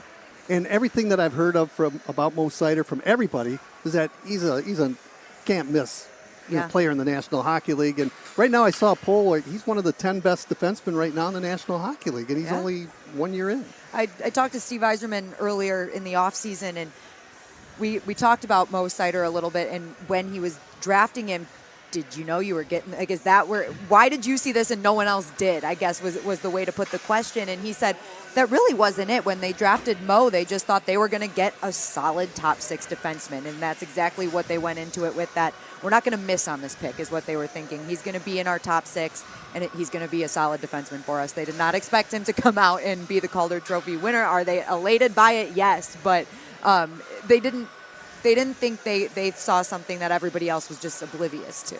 Bob, we always talk about the Red Wings being a tough division, the Atlantic Division. What about the Blue Jackets going into this season in a very impressive Metropolitan Division? Yeah, it is. I mean, the Rangers are now resurgent. The Carolina Hurricanes, they made some moves during the offseason that should make them at least as good, if not better, than they were. They've been building for years. You guys know that. The biggest question in the Metropolitan Division, when are the Washington Capitals and the Pittsburgh Penguins going to start getting too old, right? And every time you think it's going to happen, then all of a sudden the same guys that have been killing you for years keep killing you. So I don't know. It's going to be tough, though, Ken. It's going to be tough. Bob, take it away. All right, thank you very much. Second period getting underway. A 1-1 game here in Traverse City between the Red Wings and the Blue Jackets. And Denton Matejchuk goes back into his own end for the Blue Jackets. Misplays the puck, a turnover in front, but Kent Johnson bails him out, taking that puck in. Tries to outlet it up the right side to Jordan Dumais. Dumais out here with Johnson and Marchenko to start the second period. Putia not on this line right at the moment. So I don't know if that's something that Trent Vogelhuber has changed and is going to keep that way or not. We'll wait and see. Evan Vierling in on the left side, loses control of the puck. The Red Wings trying to clear the zone, or trying to clear the zone, and Clayton will finally settle it down in the neutral zone. We talked in the first period about how this was such a well-balanced game, and did either one of you guys see that changing as we go along? I don't. I think these teams are both really talented, and I think that what we saw in the first period is indicative of what we're going to see all game long, which is good for us. It's a lot of fun to watch. Yeah, it's absolutely a fun game to watch as Red Wings have another opportunity to get it out of the zone. The Blue Jackets stopped that initially, and now Edmondson Rolls it up the far side. Blue Jackets step in there, and that's going to be covered up by Kosa as Sposville was looking for an opportunity. Blue Jackets got bailed out right there. There was a giveaway right out in front of their own net, and smart play. I didn't know who the player that was that cleared that puck away, but it was a great opportunity for the Red Wings, but good defensive play there by the Blue Jackets. And Ken, what about Sebastian Kosa? I know Carly asked Riley Piercy about him, and he said how important he's been throughout this game, and there he is making another glove save, but he was not a question mark. I don't want to say question mark, but we wanted to see a good outing from him here. What do you think so far, Ken? Well, time will tell, I guess. That's the thing, you can't judge anything in one game, but, right. I guess it's a sequence of events that you have to grade players on and see what they can do. Owen Sillinger gets taken off the puck. Zito flips this one into the right wing corner. There's Piercy. He's got the lone Red Wings goal in this game. Sillinger able to take it away and move it back out to the neutral zone for the Blue Jackets. This one will go far enough to be an icing call here early in period number 2, only a minute 45 seconds in. Chasing that puck down was Oscar Plandowski, and his mother is a skating coach, power skating coach. So I think he's got some pretty good legs out there. He's learned how to skate, and his mother has taught him everything. Plandowski was a 2021 fifth-round pick for the Red Wings, but yes, he says he's learned a lot from his mom being that skating coach. Sposville trying to send that puck around the boards, actually turned it over. The Red Wings got it to the front of the net. Good job there by Cole Clayton to make sure the Red Wings didn't get a point-blank shot. Another opportunity from the side of the net. Cheyenne will just play it away, but it doesn't come outside the blue line. Another shot, and Cheyenne getting that left pad on that one. That one looked like it was tipped on the way there as well, so that's a good save to keep this game tied at 1 goal apiece. Cole Clayton, healthy scratch yesterday, getting his first action of the tournament today. Turns that puck over to Stanislav Sposville. Owen Sillinger up the left side off the stick of Liam Howell. Howell had one of the 7 goals yesterday against the St. Louis Blues. Blue Jackets changing their line right now. They get their 4th line on the ice. And there's a big shot by Bjorkvik Holm. And Bjorkvik Holm was stopped on that one. And the Red Wings get the opportunity to skate it up the far side. But look out, Ben Boyd. And he is a tough customer. He plays in the Quebec Major Junior League in Charlottetown. And he's known for the big hits. Blue Jackets bringing it back in. Right side, Boyd with a shot save made by Kosa. Puck staying right there between the circles, and Kosa finally able to find it and cover it up. Bob, James Malatesta had an opportunity just moments ago, and right there, that's Kosa's athleticism to just kind of watch where the puck is, read everything with all that traffic in front to make the save. But Malatesta with a good opportunity. Yeah, and he's that's another player that the Blue Jackets are pretty high on. Here you see that initial stop and that good job there just to really box out by the Red Wings and make sure that the Blue Jackets couldn't find that puck. Blue Jackets pressuring again, though. You talked about scoring yesterday and 7 goals. Scoring kind of was spread out everywhere. I think Dumais was the only player with a 2-goal game, and everybody else, it's good to see. It's balanced, right. And there's depth here for Columbus. Yeah, he was the only one with 2, and he got him the first 2 of the game. Big hit by Ole Bjorkvik Holm right there on the Red Wing player. Puck being carried by Samuel Nashko. Now up the left side, Kirill Marchenko. Backhanded shot, and Kosa able to catch that one off the shoulder and hold on. Again, Marchenko, the guy that was taken in the 2nd round back in 2018. He stayed in Russia. He played in the KHL. Finally comes over to North America, and he's a very talented guy. You'll see right here the backhanded shot as he lifts it. And he's a player that he's going to get some opportunity. I think one of the things the Blue Jackets lost during the offseason was the 28 goals scored last year by Oliver Bjorkstrand when they traded him to Seattle because they had to get under the salary cap. Marchenko is a guy they're hoping can get some of those goals back. Yurchek with a big shot and a good pad save made right there as Matejchuk keeps the puck in the zone. Dumais looking along the end boards. Marchenko rubbed out of the play, and the Red Wings now will send it through the neutral zone. Matejchuk trying to be the first guy there to get the icing, and he is. Daniela, what are your thoughts about Kosa and his play? He looked pretty solid. We've seen him in last year's prospect tournament, but he looks pretty steady between the pipes. Yeah, I think he's seeing the puck really well here today. He's tracking well, and he's making big plays. He's getting in there. He looks a little more comfortable than what we saw last year, but that's to come with experience, right? And this is his second prospects tournament. He played at development camp in front of him, and obviously we know what he does when he's with the Oil Kings in Edmonton. The numbers were amazing, so hopefully he's getting a little more comfortable playing at this level. Blue Jackets back inside of their own zone, tied at 1. Owen Sillinger looks to break it out up the left side and back through the neutral zone. The Red Wings trying to get it on the turnover. Matejchuk. This is a guy I really like, by the way. This Denton Matejchuk. Blue Jackets got him in the first round this June. They took him with the 12th overall pick. There was a lot of talk about trading that second first-round pick maybe for an established NHL player. They didn't do that. They were really excited they were able to get Matejchuk where they did in the draft.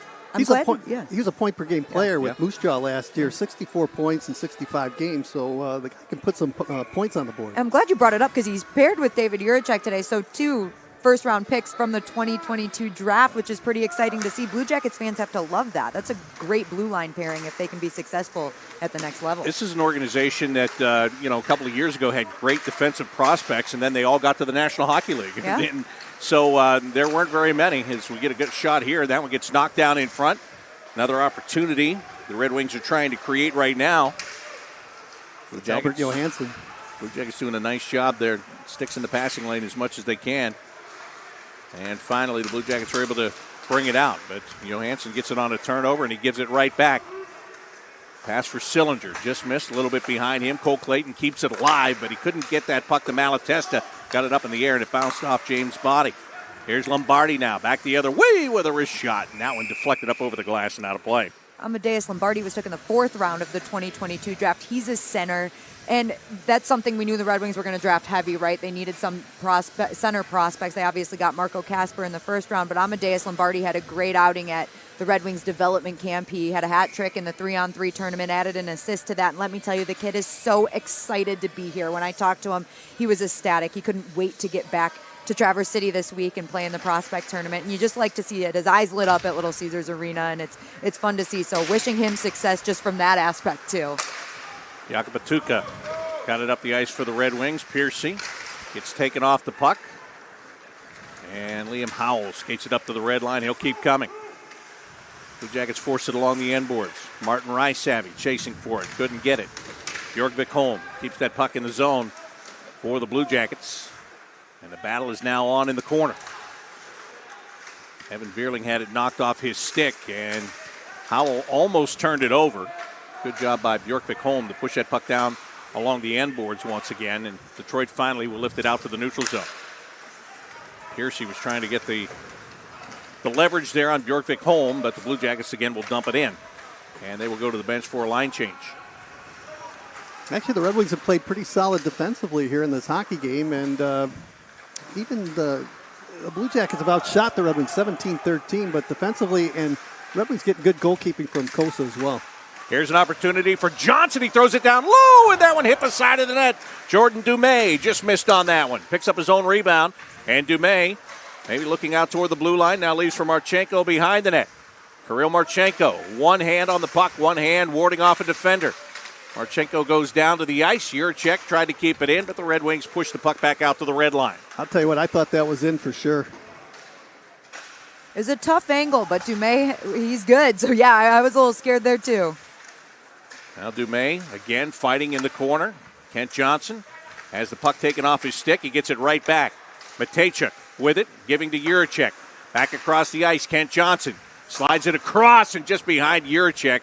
Again, that's that vision of Kent Johnson. And I'll tell you what, his teammates are going to have to learn when you're on the ice with him, you better be ready at all times. Here he comes again. And he takes the shot. It just goes wide. Kosa is wise to cover it. Let's take a look at that Kosa save right now, Bob and Daniela. And the opportunity with that pass to Dumais. You can see he had to catch it on the backhand, and he just couldn't get it on target. Did Kosa get his stick on that? If he did, that's pretty incredible, but I don't know. Boy, that net was yawning right there. That was a wide open net. Dumais kicking himself a little bit right now. Well, again, he's been moved up to that first line with Michael Putia not in the game here for the Blue Jackets. I certainly hope it's not an injury. Right. It's the last thing you want in tournaments like this. Owen Sillinger back out for the defensive draw here. thought Pupia played a good game against St. Louis yesterday. Kent Johnson goes to the box for slashing, so a power play chance for the Red Wings. Good stop and a better clear by the Blue Jackets there to send the Red Wings all the way back into their own end. That was Drew Warren with the shot on goal, and he was trying to score quickly with a man advantage. Simon Edmondson leading the charge here for the Red Wings. Lays it to Soderblom. Cole Clayton trying to stay with him all the way around behind the net. Red Wings have a chance to set it up now. Edmondson takes a look, goes right side. One-time shot. Cheyenne makes a stop. Edmondson again. Looking to the right wing circle. They float this one in front, and another save is made. And a good job by Luca Del Belbaluz to clear the puck away from the front of the net. The Red Wings continue with the pressure, though. Edmondson back to the right side. Here's a shot, and the save again turned in.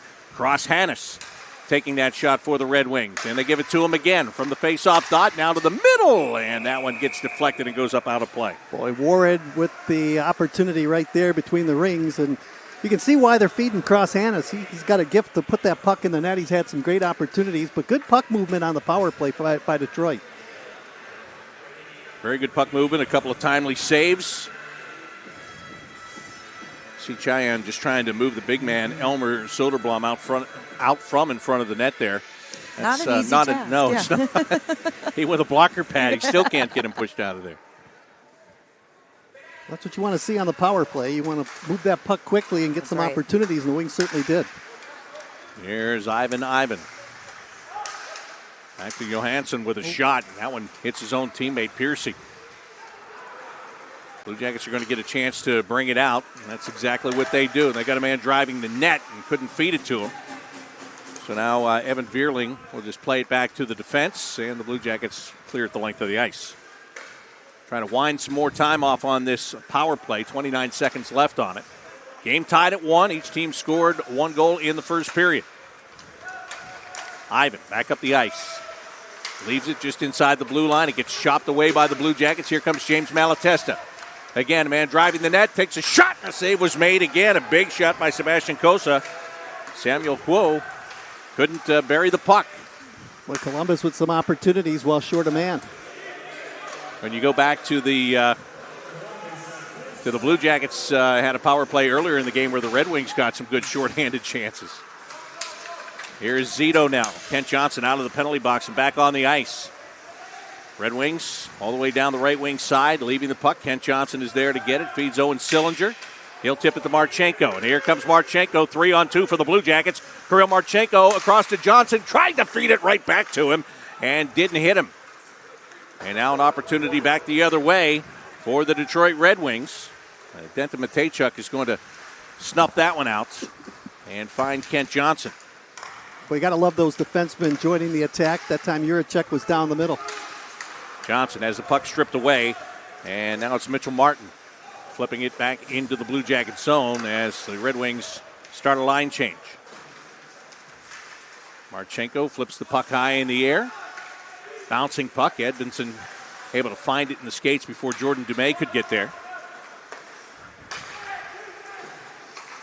Here's a shot from the left wing side. And that one caught right against the face mask and held on to as we've just crossed the halfway point here in period number 2, all tied at 1. And I got impressed with Tutayev as he made that play over on the wing that time. And we talked about it, Daniela, last year. He was a really good player for Detroit. Now we're going to get a goaltending change for the Red Wings. Cosa leaves, giving up 1 goal. And now the new goaltender is Oak for Detroit. Andrew Oak coming on here halfway through the period. Well, I like what Cosa did in his period and a half of play here in the first tournament game for the Red Wings. He's got to build that confidence, and I think that's something that he was able to do here in this first game. Well, Blue Jackets making a pass that winds up back closer to their net.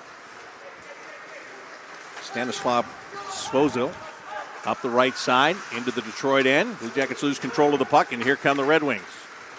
Tutayev with a shot, and again he lifts it high.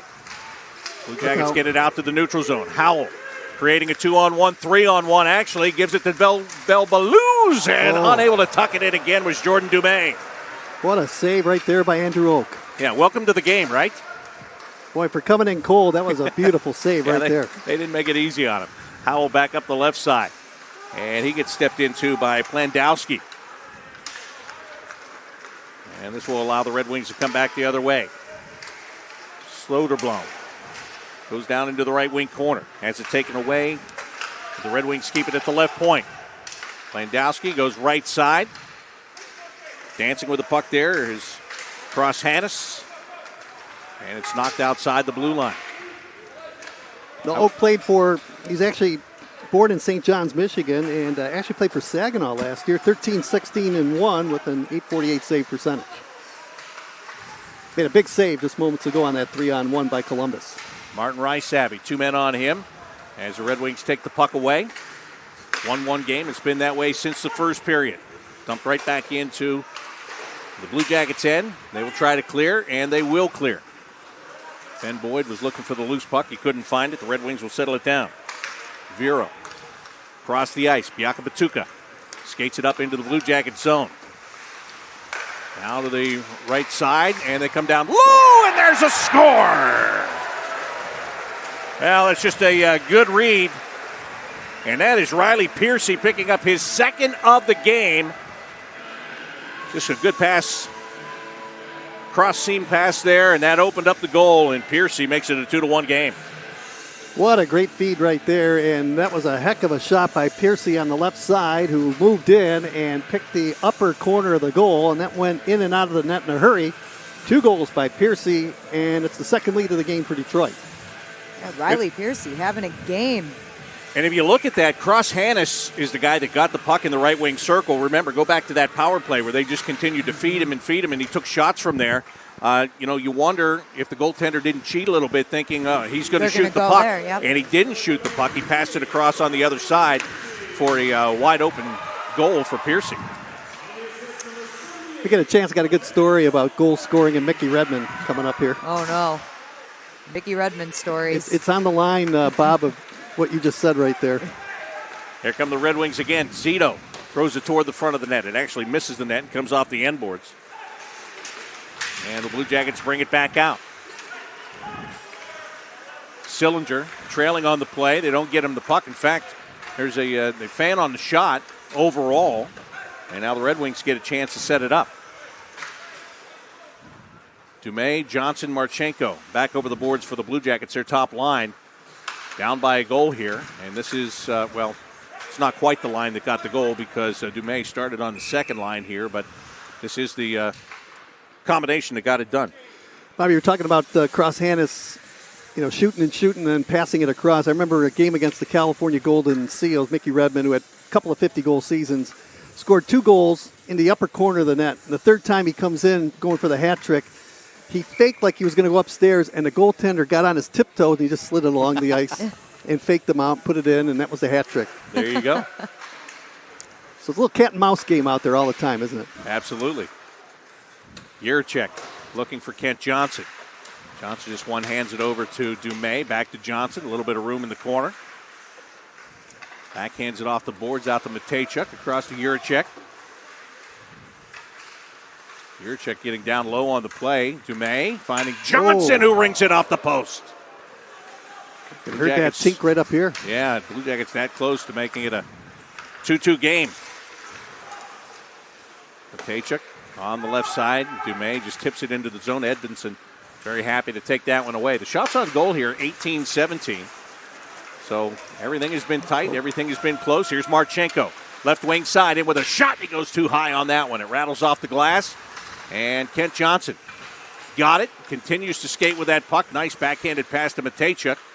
He never hesitates on jumping down low on the play, all the way around behind the net. Johnson trying to create a little bit of room for him. Matejchuk slides it in the direction of Dumais, but the Red Wings got a stick on that.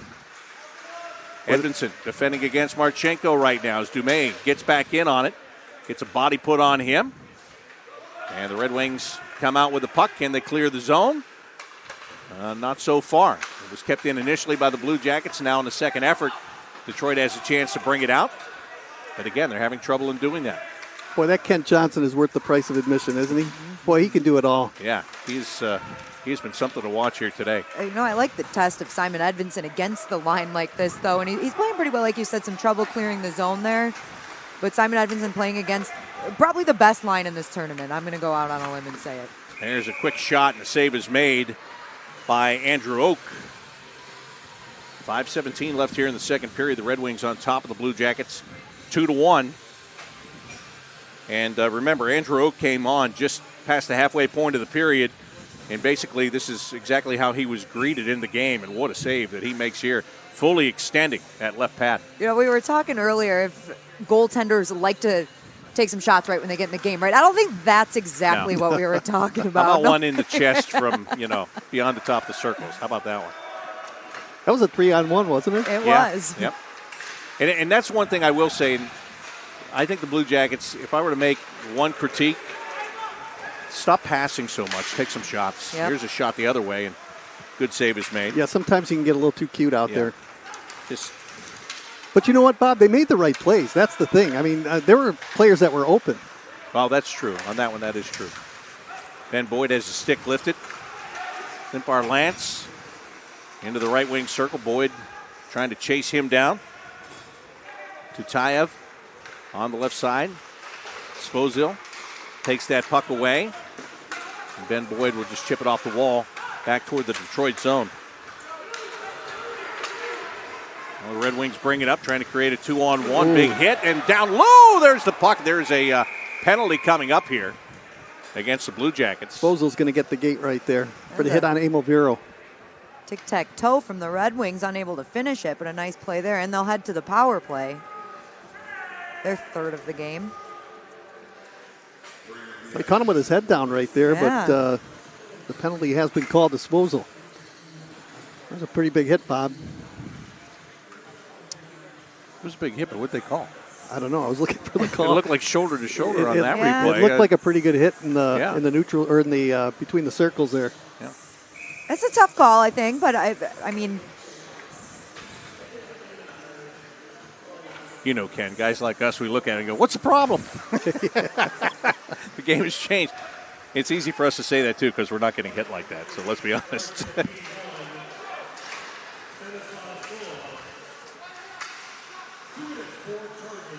All charging, so they say he left his feet. Okay. I was looking at the hit up high. I wasn't looking down low, so all right. You're right. It was shoulder to shoulder, though. Cross Hannes, leaving the puck for Edmondson. Edmondson back to Hannes, inside the top of the right wing circle. Blue Jackets can't clear it out. Edmondson keeps it in. Big moment of the hockey game for Detroit, trying to go ahead by 2. Hannes throws it toward the net and scores. There it is. The third goal of the day for the Detroit Red Wings, and they have the 3-1 lead.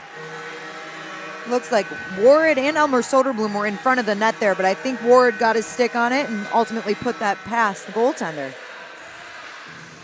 Well, it just kind of trickled over the line there, Yeah. and they all count, but that's a big power play goal for the Red Wings and that 2-goal lead. Yeah, first 2-goal lead of the day, and yeah, there it is. Ward goes right to the top of the blue paint and gets that stick on the ice, makes that play. And a 2-goal lead in a game that's been played like this feels huge. Cross Hannes has been terrific for Detroit, and he's been dynamite, especially on the power play, passing the puck, shooting the puck, and he's a big part of this Red Wing team here in this game against Columbus.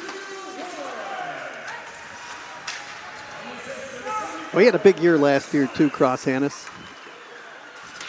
Jordan Dumais takes the hit, tries to continue to make the play. Blue Jackets quickly get that number one line back on the ice, down by 2. Got to imagine that top line is who they're looking at right now to kind of spark things again, right? We saw such balanced scoring yesterday from the Blue Jackets, but this top line has been lethal, creating all of the chances it feels like here in the game today.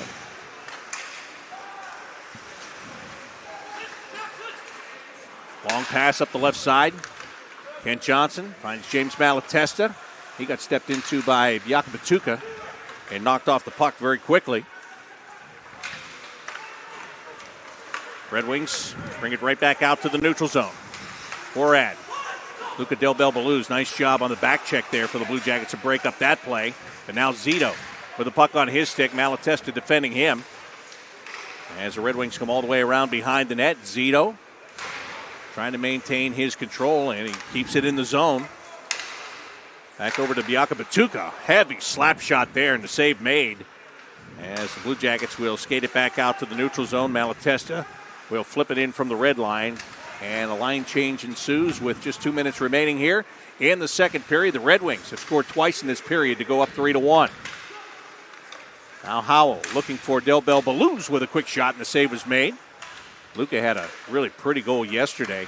He's a second-round pick of the Blue Jackets in this summer's draft. It really has created a lot of hype in the Canadian World Junior Camp. Blue Jackets forced back into their own end. Svozil up the left side. Boyd trying to come across for Rice Abbey. That one got broken up before it got there. Red Wings play it out to the neutral zone. To Tayev. Takes a huge hit from David Juracek.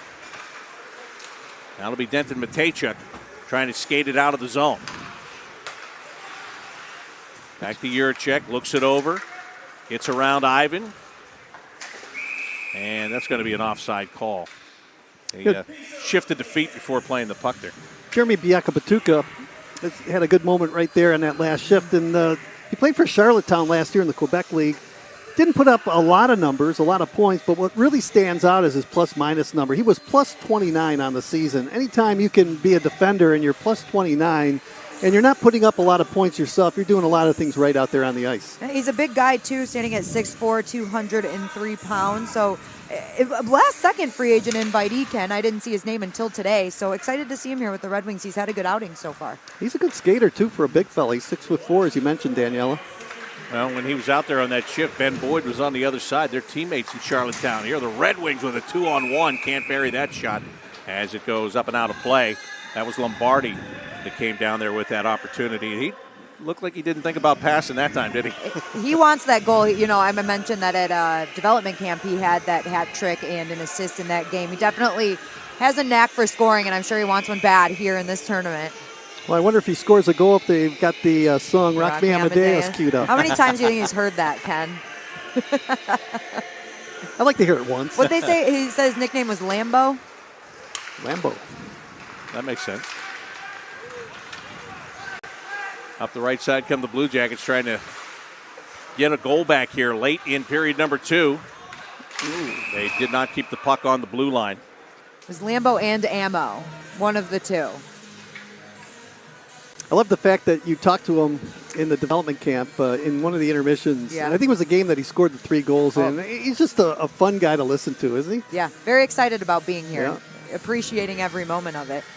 And one thing that I find interesting about this tournament is these group of players, they don't have much time to practice together and get to know each other. And these two teams right now, Bob, look like they have built a little bit of chemistry. Yeah, they do. And I think this camp and this tournament is a fantastic opportunity. It gets them out of their cities and gets them, you know, a lot of these guys would be in a hotel, whether they're in Detroit or Columbus anyway, but you get to come here and it's kind of a family atmosphere and it helps to foster these relationships a lot more quickly. Not to mention some beautiful weather. Yeah, that's true. There's no doubt about that. I think the Blue Jackets missed Putia on that top line. He started the game but hasn't come back. Quick shot right at the end of the period. Dumais getting a piece of that, but it was turned aside by Oak as the period comes to an end. So the Blue Jackets tried to make some late noise. Couldn't get a goal. The Red Wings take advantage. They score 1 at even strength, and they score 1 on the power play. And they have themselves a 3-1 lead after 2 periods of play. Riley Piercy, he's having himself a game. He's got 2 of the 3 goals. That he is, and that's exactly what he wants to do. From your perspective, did anything go wrong for Columbus, or would you say Detroit just capitalized on their chances, or is there anything different you'd like to see? Well, as I said, I'd like to see them shoot the puck a little bit more and not try to make the perfect play every single time. Again, that's nitpicking, but yeah, Detroit did capitalize on their chances. And you look at the goals, too. Getting guys to the front of the net, 2 of the 3 goals were tips in this game, right? So they're getting people where they need to get people to be able to do that.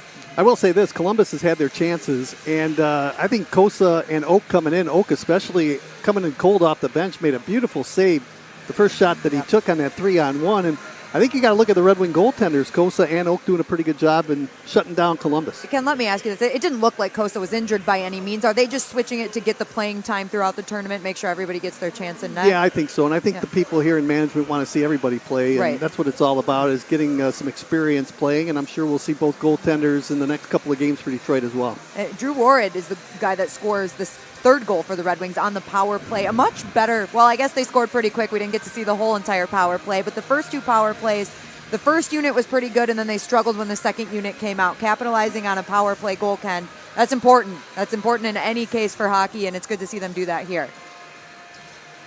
Yeah, certainly. And again, I just think that the Red Wings now got to shut down Columbus. Right. And that's going to be a hard thing to do because I really like the forecheck of Columbus. They come at you hard, and they've got some talent. Ken, you like the way Cross Hannes played here through the first two periods, and Carly Johnston has him right now. Thanks, guys. Here with Cross Hannes, as you mentioned. A goal and 2 assists on the game so far. How are you feeling out there? It's going well. Obviously, the first game's always pretty scrambly, but we're just getting to know each other out there. And first period's always the hardest, but second period we looked good. Power plays moved around pretty well, so it's good to see. As you mentioned, some of these guys you have never played with before. How's the chemistry feeling out there? You guys feel like you're starting to form a chemistry after 2 periods here? Yeah, I mean, a few of us have been in Detroit for the past month-ish, so obviously we've been building some chemistry there too. But yeah, all the rest of the guys, I mean, obviously it took like the first 20 minutes to get kind of used to it, but yeah, it's going a lot better that last 20. All right, so you guys picked up your offensive game a little bit in the second period. Do you feel like it is because of that chemistry, or do you guys just getting some work in out there in the second period with this being your first game in the tournament? Yeah, obviously it's everybody's first game since this last season ended, so I'm just getting the legs back for like game shape and the chemistry kind of just hand in hand. So yeah, I mean, it just took 20 minutes to kind of get warmed up, get back used to that. So yeah. Talking about the defensive end of the game, we've got some solid goaltending between Kosa and Oak. First second that Oak got out there, he had a 3-on-1. Yeah. So how important is it to have that support in net? Yeah, no, it's great. Obviously, super happy for Kos. He was coming into this game with a real edge because last year he lost to these guys, so he knew he wanted to have a great game today. So really happy for him. He played unreal. Okie coming in cold. It's always so hard to do that for a goalie. And yeah, like you said, 3-on-1 to start off. I mean, him making that big save right there. I'm sure he's warm now, but yeah, it was awesome to see. Yeah, starting off with that big shot is not exactly the easiest, but he handled it well. All right, 20 more minutes left in this game. What do you want to see out of yourself and your team? Obviously, I think just keep going from that last 20 there. I think if we just bear down defensively for the last 20, just hold on to this 2-goal lead, I think we'll be good.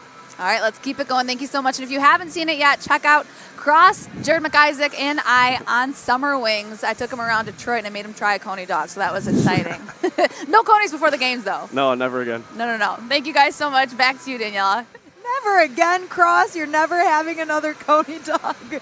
You know what? I think he's the tour director now because we were talking yesterday with Edvinsson and Soderblom, and he said that he gave him a tour of the big house. They actually went to a Michigan football game, and he's showing them all around Detroit, and he's the tour director now for the Red Wings. Well, I was glad Carly asked him about that chemistry. We were just talking about how hard it is to build chemistry with guys you have a couple of weeks to play with, and he said some of them have been skating in Detroit, and I'm sure the situation is the same in Columbus, but they seem like they've played together. It's very cool to watch how they build that progression through this tournament and through just 2 games. It really makes you wonder why coaches spend so much time breaking everything down, right? Because you can just throw the puck out there and they're smart. They can put it together. Send them out there. They'll figure it out. Yeah, but yeah, I mean, really on both sides, they, as you said, it looks like almost a regular season game in the way that they're approaching it and they're playing it, and that's what's made it fun to watch.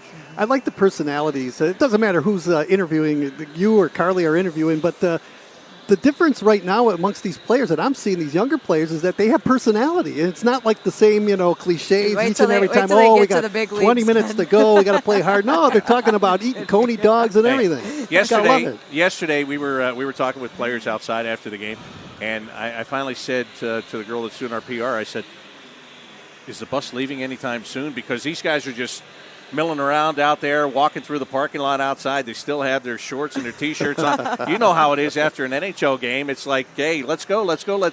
These guys are just happy to be here. I think Ken missed the bus once. I think he has a story. No, Scotty left me in Philadelphia. That's what it was. Wasn't my fault, but he left me there. There is a difference between missing and being left. We won't get into that.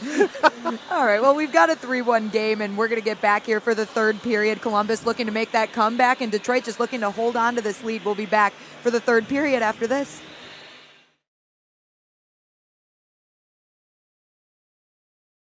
Point rips it and blocked. Got room, shot, another block. Oh, Ernie, crash test dummy. One-timer, another block. Down goes Fabry, and Fabry again. Shot, save the Dalkovich. What is happening? What crazy action. Shot, block, shot again. And Montour saved the Dalkovich. That's the craziest sequence I've ever seen. Today is a very exciting day for the Detroit Red Wing organization and really for all of our Red Wing fans around the world. I'm proud to introduce the 28th coach in Detroit Red Wings hockey history, Derek Lalonde. Derek, welcome to Detroit. They want to be a team that's getting better. And if they do get better, you don't stay picking high forever. It's hard to tell what I was thinking in that moment because it went by so fast and it was just so special. I think there is a real effect to the fact that Steve Yzerman is putting together something in Detroit that players around the league are starting to take note of.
Vladimir Konstantinov is in serious condition after a one-car accident in suburban Birmingham.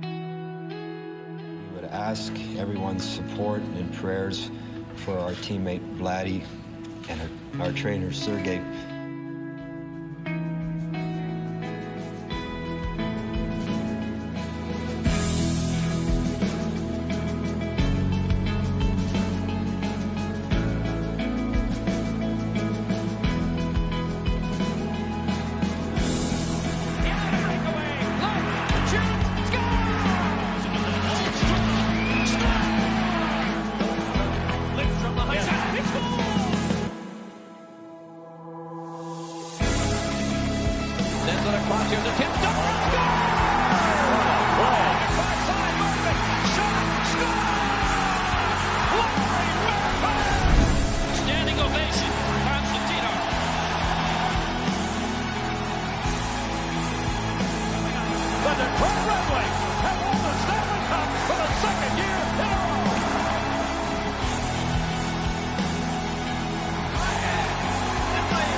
The 25th anniversaries of the 1997 and 1998 Stanley Cups here in Detroit. We're celebrating them this year at Little Caesars Arena on November 3rd and November 5th. If you're a Red Wings fan, no matter what generation, even younger than I am, you know the stories of Steve Yzerman bringing the cup back to Detroit, and to celebrate those teams is going to be so awesome at Little Caesars Arena. Really exciting. And Ken, give us a memory from one of those years. What was your favorite? Something that people may not remember. Well, obviously, growing up in Detroit and broadcasting games for the Detroit Red Wings, I always wanted to see the Red Wings win a Stanley Cup as a fan. And little did I know that the next cup, I'd be the one calling it, right? So I just remember Darren McCarty's play, that great individual effort. And I remember Bruce Martin, the longtime Hall of Fame voice, making the call. We invited him back into the booth, and he had a remarkable call and just a great individual effort by Darren McCarty. And the crowd came to life. And the other thing, too, is the Stanley Cup, when Steve Yzerman raised it, and the crowd went wild, and then he gave the cup to Mr. Ilitch. And after all the years that Mr. Ilitch put in the money, the time spent in this team trying to build a winner, and he finally had a chance to lift the Stanley Cup, Mr. Ilitch, and for the Ilitch family, it was just terrific. And I just get goosebumps just thinking about it. Bob, on that Darren McCarty goal, when you talk to any of the guys that were sitting on the bench, they were thinking, is what they say at least, they're like, what's he doing? Pass the puck, Darren, what are you doing? I just finally watched that ESPN 60 like 2 weeks ago. Yeah. And I loved how they said, I think Brendan Shanahan was saying, we're all going, no. We could see him starting to move. We're going, no, don't do it. But an incredible goal. But that is the Stanley Cup playoffs, right? That's where you get the guy or the guys that do something extraordinary that you're not counting on, and it turns out to be obviously something that's the first thing you thought of when you talked about it. So that's what the magic of the Stanley Cup playoffs is. Well, all the fans that are watching right now to our stream, come on down because it's going to be a great time. And I was just talking with Tim Taylor, and Tim Taylor is working for the St. Louis Blues now. He was a member of that 1997 team, and he's the director of player development. And he's just tickled pink to come back. And he won with Tampa Bay. He was their captain when the Lightning won their first Stanley Cup. And talking to him yesterday, he's just thrilled about coming back. So it's going to be a great couple of days as we celebrate the 97 and 98 Cup. It's pretty fun that a lot of the guys that won on those two teams are still around. Like, we see a lot of them in Detroit. Obviously, Steve Yzerman's the general manager now, so it's really cool to see them all coming back, the camaraderie that they still have. They're all friends. It's a blast. But you're right. Those two nights, November 3rd and November 5th at Little Caesars Arena, are going to be epic. Ken and I were talking about this briefly earlier about the players and the big-name, high-end players that stay in the game after they retire. And I think, I don't have proof of it, but just look around. I think it happens more in hockey than it does in any of the other major sports, right? I mean, they still want to be a part of it. They love getting into the player development and the front office because they still want a chance to do something to help the franchise win. And with the Blue Jackets, we're going through that right now. I mean, Rick Nash is back as the director of player development. Like, he's watching this with a keen eye here because that's his job now. Derek Dorsett has come back and is working in that player development department. I mean, now, this is how long I've been around now, the guys that were playing are retiring and coming back to work in the front office. But it's great. It happens all over the league, and I know with the Raps a lot. And they're all trying to win. You look at Brendan Shanahan, Toronto now. Their last cup was in 1967, so he's trying to turn things around. They have a terrific team. Was that a little dig at Toronto? And Matthews is a great hockey player, so they're knocking on the door. It's kind of like the Red Wings when they were knocking on the door for so many years. Finally, in 97, 98, they won the cup. But, right, there's so many great players. Joe Sakic, who stepped down right now, but actually was a part, the GM of Colorado when they just won the Stanley Cup last season. Yeah, it's amazing. And you love to see, it's like the guys that get the taste of winning.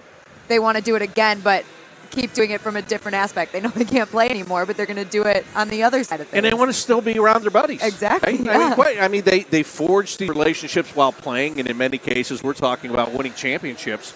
And now they want to come back and they want to try to win another championship. And even more importantly, they want these players to learn the things that they did and have that hunger that they did and kind of living vicariously through the teams they're working with right now. You know what we haven't even talked about yet? This is a little off topic, but Johnny Gaudreau, that's going to be, exciting times in Columbus. Exciting times. What's the temperature on that? How's the fan base feeling? Here's what I'm going to tell you. There are a lot of people in Columbus that I know that are casual fans. Yeah. And the Blue Jackets went to the playoffs 4 years in a row, and I would start hearing from people when the playoffs started. Heard from these people in July and August this year now, okay? So what I'm saying is there's a big buzz around town for Johnny. And, I mean, when you have the top free agent available on the market choose to come and play for you, it's a big deal, especially when the story was he was going anywhere but. And then he shows up on your doorstep. So it's exciting. But as I've said to people, I said it's been so much to talk about. Now we have to play games. So now they have to make it stand up. But really, really looking forward to it. And you know what? At this particular time, I want to give a shout out to a good friend of mine, Bill Davidge, who's a big part of this Blue Jacket organization. He's retired, I believe. He's watching the stream. He always does. Just a great guy. And Bill, thank you for tuning in today on this Friday. Yes, thank you. And everyone else tuning in. We love you too. Well, if we're going to, do we have to thank everybody for watching the Yes, stream every today? individual person list for you guys. You ready? We started before the broadcast. All right, underway for third period action, seconds in, quick whistle. And how about Andrew, who came out and made a really big save in replacing Kosa there halfway hockey game? I'm going to say it again, just so maybe this will get in the players' heads. When your goaltender wants to get warm, yes, but don't give him a 3-on-1 the first shot he faces when he gets in. Well, I guess you can't. They handled it well. He came out big, yes, for sure. Those Red Wing might have pulled a defenders- hammy, you know. Red Wing defenders are saying thank you very much as another Here's my- shot to the front of the goal. Here's my. He's wearing either black or blue pants, red pants on there. Oh, you're right.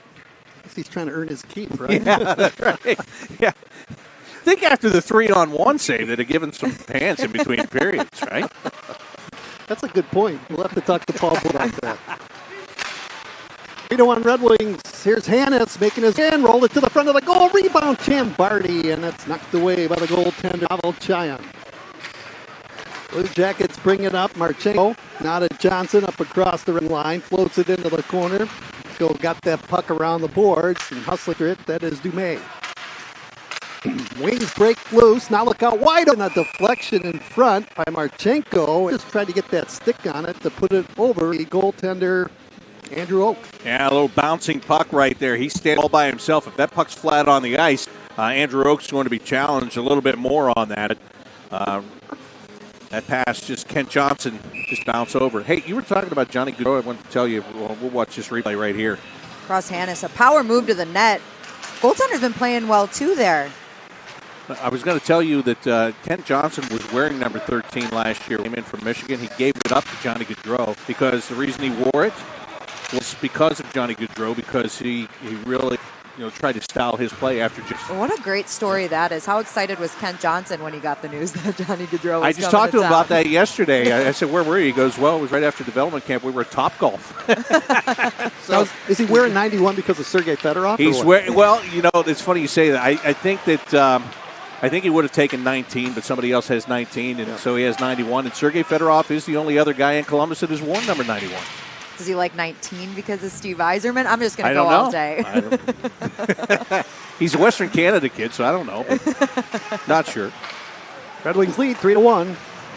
Piercy with a pair of goals for Detroit. Warhead the other, and connecting for Columbus, Kent Johnson. Here's Bjorvik Holm trying to go after that puck in the corner. Puck rolls to the side of the net, and the Blue Jackets will freeze it right there. There's a point in the second period, Bjorvik Holm was in front of the net with Elmer Soderblom. And he was giving Soderblom the business. And he's not a small guy either, but Elmer just makes everybody look small, right? And he was in his side, giving him the elbows, making sure that Elmer Soderblom could not gain that position. I noticed it right away. Going up a guy that big could be a little intimidating, but nope, not for him. No, and he's pretty big. I mean, he's 6'3", 194 pounds. And again, that's how you make your mark in a tournament like this, right? I mean, when you get matched up against that guy, if you wilt against him, then that's not going to bode well for you. If you stand up big, you're going to get a lot more praise, a lot more opportunities. I always say size is good in the National Hockey League, but you got to be able to skate as well in this league. That's the impressive thing, though, is the guys now that are 6'4", 6'7", they can skate. Puck wheeled off the boards, goes all the way to the side of Chayan, who will hang on to it. Turned it over, though, in a centering attempt by Tutayev, and that one was stopped by the Blue Jackets defense. Yeah, Bjorkshire home right there, just making a nice play defensively to bail out his goaltender. 3-1 Red Wings, 2.5 gone by in the third period. Scooping it up now, Kanashko in the Columbus zone, hands it off to Bjorkvik Holm, and Holm will bring it forward, now circles back deeper to his own zone. Ansel watching him like a hawk. Pass across, and Kanashko up to center ice.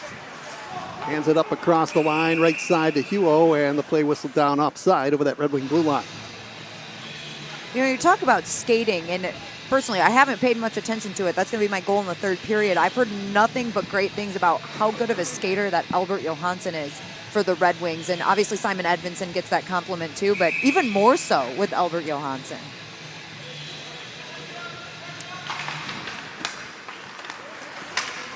Daychuk now sends that puck across and bringing it ahead. Edvinsson, feed pass over the blue line, broken up by Juracek. He flips it up into the air and bounced it out to center ice. Wings have a power play goal in this game, and now a penalty coming up to Detroit as it's shot back in behind the goal from center ice by the Blue Jackets, and we're going to see that Columbus power play to try and get back into this game. They are 0 for 1, the Blue Jackets, here tonight. That's a big opportunity for Columbus here, Bob. I'd imagine they want to capitalize on that. Well, yeah, and almost have to at this point just to get some confidence back in their game right now. But it was David Juracek was hooked, and Mitchell Martin is the guy going to the penalty box for that hook. He just got the blade of the stick around the arm of Juracek. So Marchenko, Johnson, Matejchuk, Juracek, and Sillinger. The face-off, Johnson ripped the shot over the crossbar. Red Wings trying to get it out. That's Cross Hannes picking it up, and he will saucer at the length of the ice for Detroit on the penalty kill. Kent Johnson continues to stand out. I know he sent that shot over the crossbar, but didn't shy away from it whatsoever.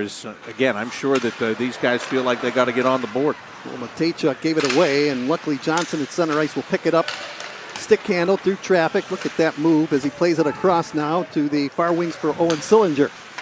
Sillinger to the line. Matejchuk back to Sillinger. Moves into the right circle. They get it set up in the Red Wing zone.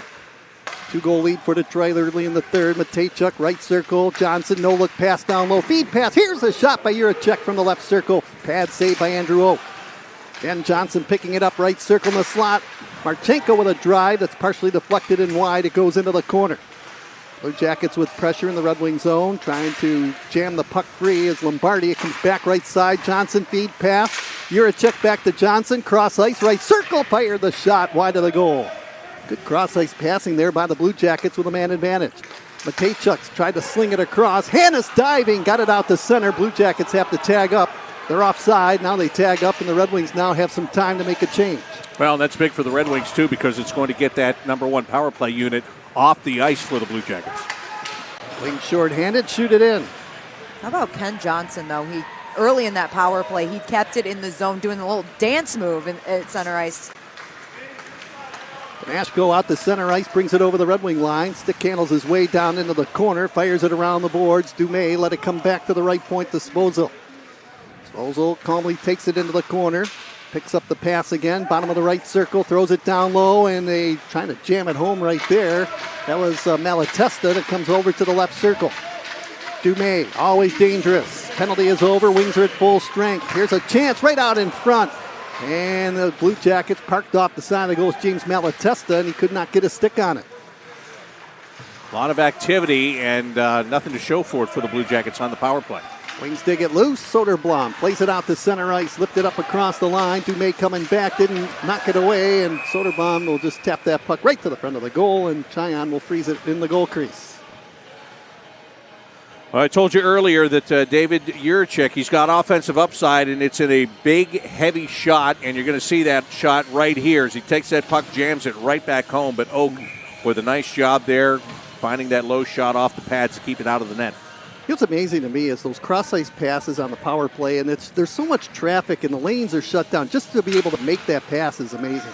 Yeah, it is amazing, and I don't want to take anything away from it, Ken, but I want to see it in the NHL camp against NHL players and see if you get away with that same pass. At least if you get away with it that consistently. I was just going to say, it's definitely harder. Maybe not as often in the NHL. All right, Wings bring it back up across the line. They have a 3-1 lead. In along the boards, knocked down. That was the Red Wing forward, Ivan.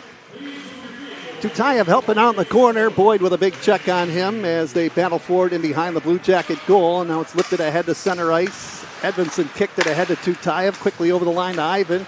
Now to Limpar. Lance with a shot, trying to go 5-hole, and the save made by Pavel Chayán. Blue Jackets work it ahead to center ice.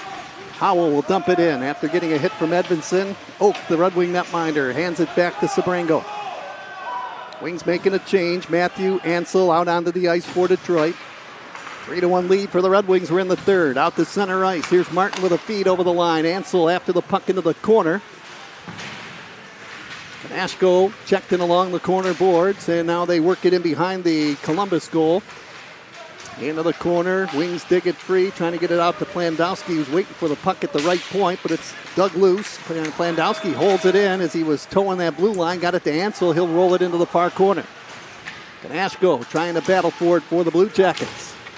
Bellows trying to knock it away. It comes out to center ice. Plandowski stepped into his man. Nice play, falling down, gets it across to Ansel, and he will move it away from Johnson and behind the Red Wing net. I was looking, there could have been a tripping call on that. Marchenko got away with one. 3-1 Red Wings, 12:50 to play. We're in the third period here in Traverse City. Blue Jackets won their game yesterday, 7-1 against the Blues. They trail by 2 to the Red Wings here in this game. Wings will play the Dallas Stars tomorrow at 6 o'clock. Hope you can tune in for that as Vero chases down the loose puck in his own end. Emil Vero got it now in front of his own goal. The Wings break back. Plandowski out to center. Warhead, who has a goal in the game, chipped it up across the line. Svozil will tap it across. And now picking it up there. The Blue Jackets work it up the right side as Sillinger taps it down into the corner in the Red Wing end. Owen Sillinger playing the role there. Got to the red line. Just got it deep. A little dump and chase and body on body. And the Wings head back out to center ice. Defenseman Biaka Batuka. Puck moving defenseman. Got it on goal and taking no chances. Trying to freeze it in the blue paint area of the goal crease. 8 minutes gone by. We're in the third period. 3-1 Detroit. Well, there's Piercy having words with Ben Boyd. And Piercy doesn't want any of that. He's got 2 goals in the game. He doesn't need to get involved in that kind of stuff. He's looking for a third goal, not a fight. Well, opening night coming up at Little Caesars Arena on October the 15th. Montreal Canadiens come to town, and what a way to open up the season against Les Canadiens. Yeah, it's going to be a blast. October 14th, as you mentioned, Ken. We always do the red carpet. We have a lot of fun before the game. You can get your tickets at DetroitRedWings.com for that in the anniversary games that we talked about. Got your outfit picked up already? Or I what? don't yet, but it's going to be something good. Who's Columbus open the season against, Bob? Open the season on the road in Carolina and then come home to take on the Tampa Bay Lightning for the home opener. Oh, it's not an easy start to the season. No. They said, you guys got Johnny Gaudreau here. Play these 2 games to get going. Wings will see Columbus early on in the season in Columbus. Saturday night to end up a long road trip for Detroit, and then a Sunday a little bit later on. Here's Malatesta up across the line. Left face-off circle, moves in. Pass in front, trying to redirect it home. Dumais, but he was covered off to the right goal post. There he is again, Dumais. He's pretty crafty. He knows where to be around the net as the puck comes out to center ice, and the Wings Lombardi will scoot it in behind the Blue Jacket end. Yeah, that was a good job by him just driving, but the Red Wings again, everybody picked up his man and made sure the Blue Jackets couldn't get to within 1. Blue Jackets have it, and it's lifted off a skate. Kanashko to the Detroit blue line. Plandowski shovels it across to Johansson. Ansel flips it. That was barely onside as it's worked around the boards now into the corner in the Columbus end by Detroit. 3-1 Red Wings. Matthews slides it over. Albert Johansson with a wrist shot on the doorstep. The big fella Ansel, but could not get that puck knocked down out of midair, and it comes back down the ice into the Detroit end. Johnson forechecking for the Blue Jackets. He's their lone goal scorer in the hockey game, Kent Johnson. Wings have a pair of goals from Piercy and Warhead. Warhead scored on the power play. Blue Jackets have changed their top line again. Michael Kutia left the game after taking a high stick in the first period.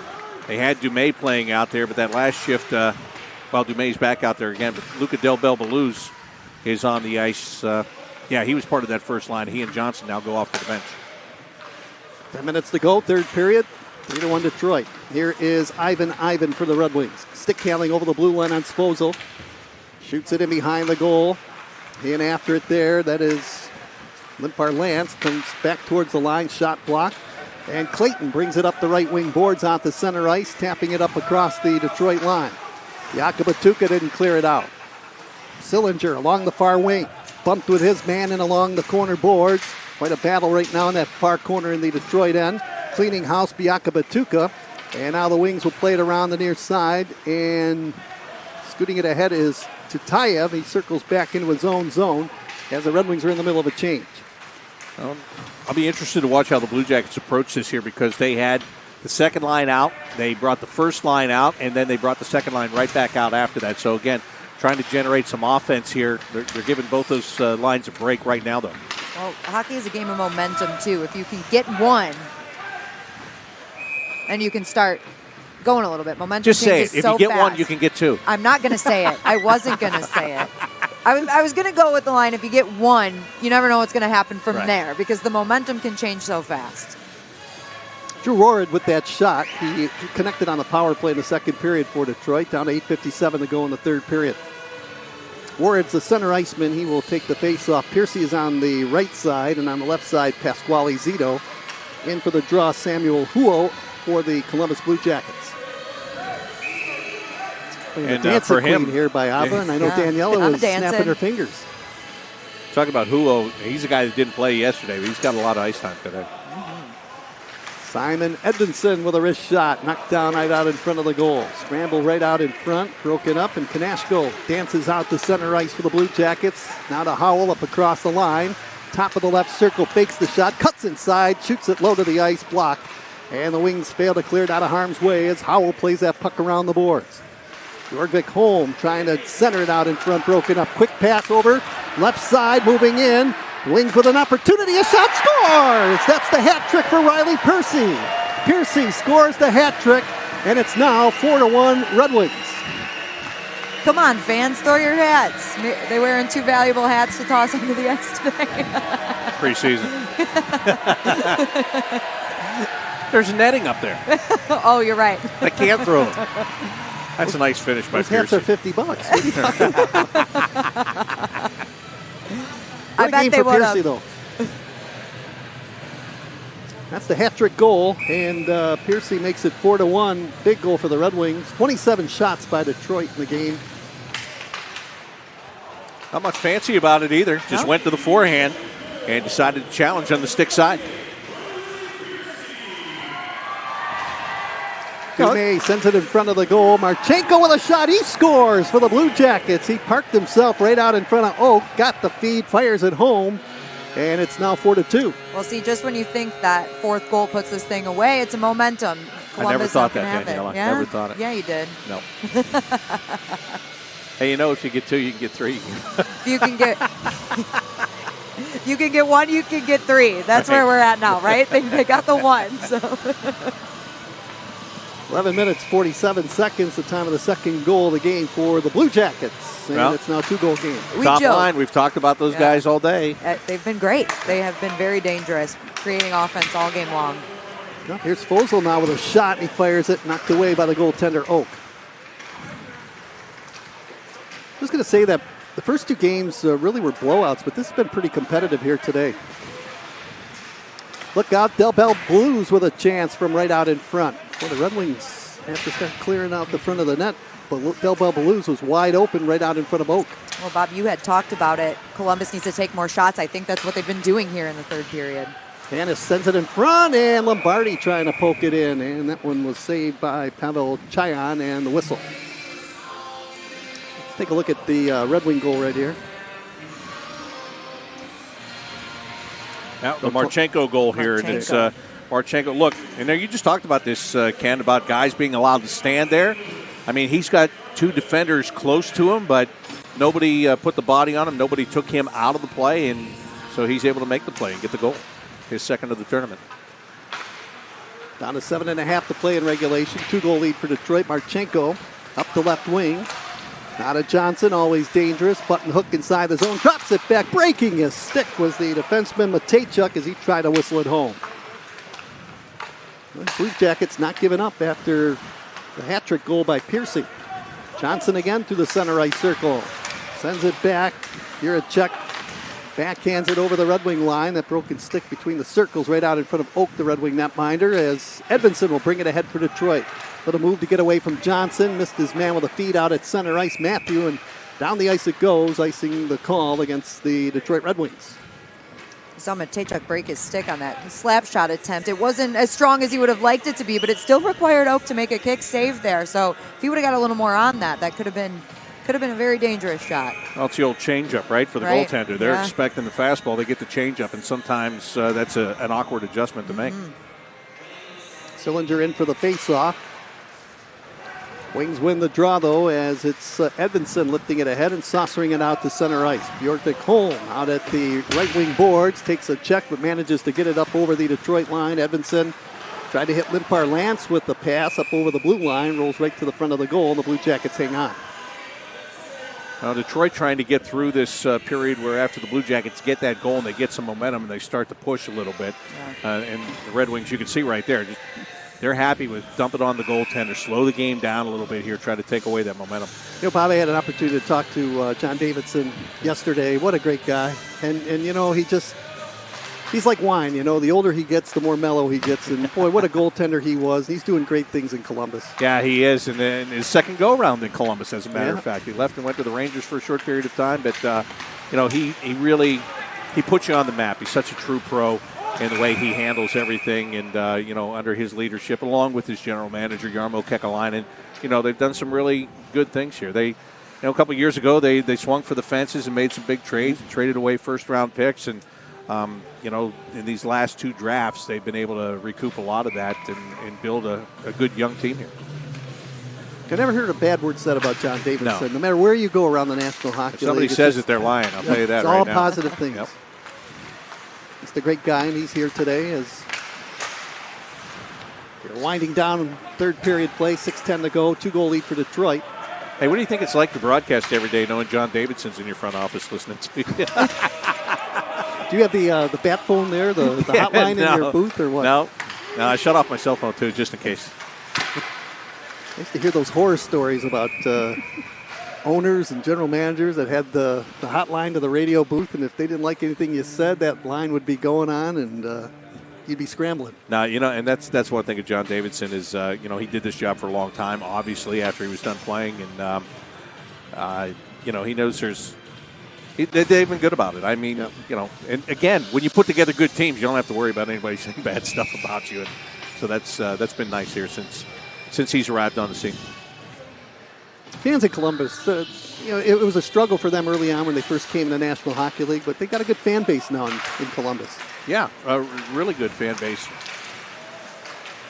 You know what? The Wings have had a tough time winning hockey games there at Nationwide Arena of late. Well, and I was going to say, I mean, you guys know, there's been so much winning in your organization.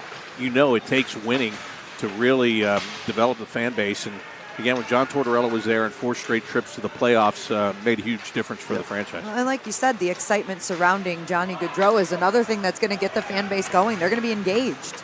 Yeah.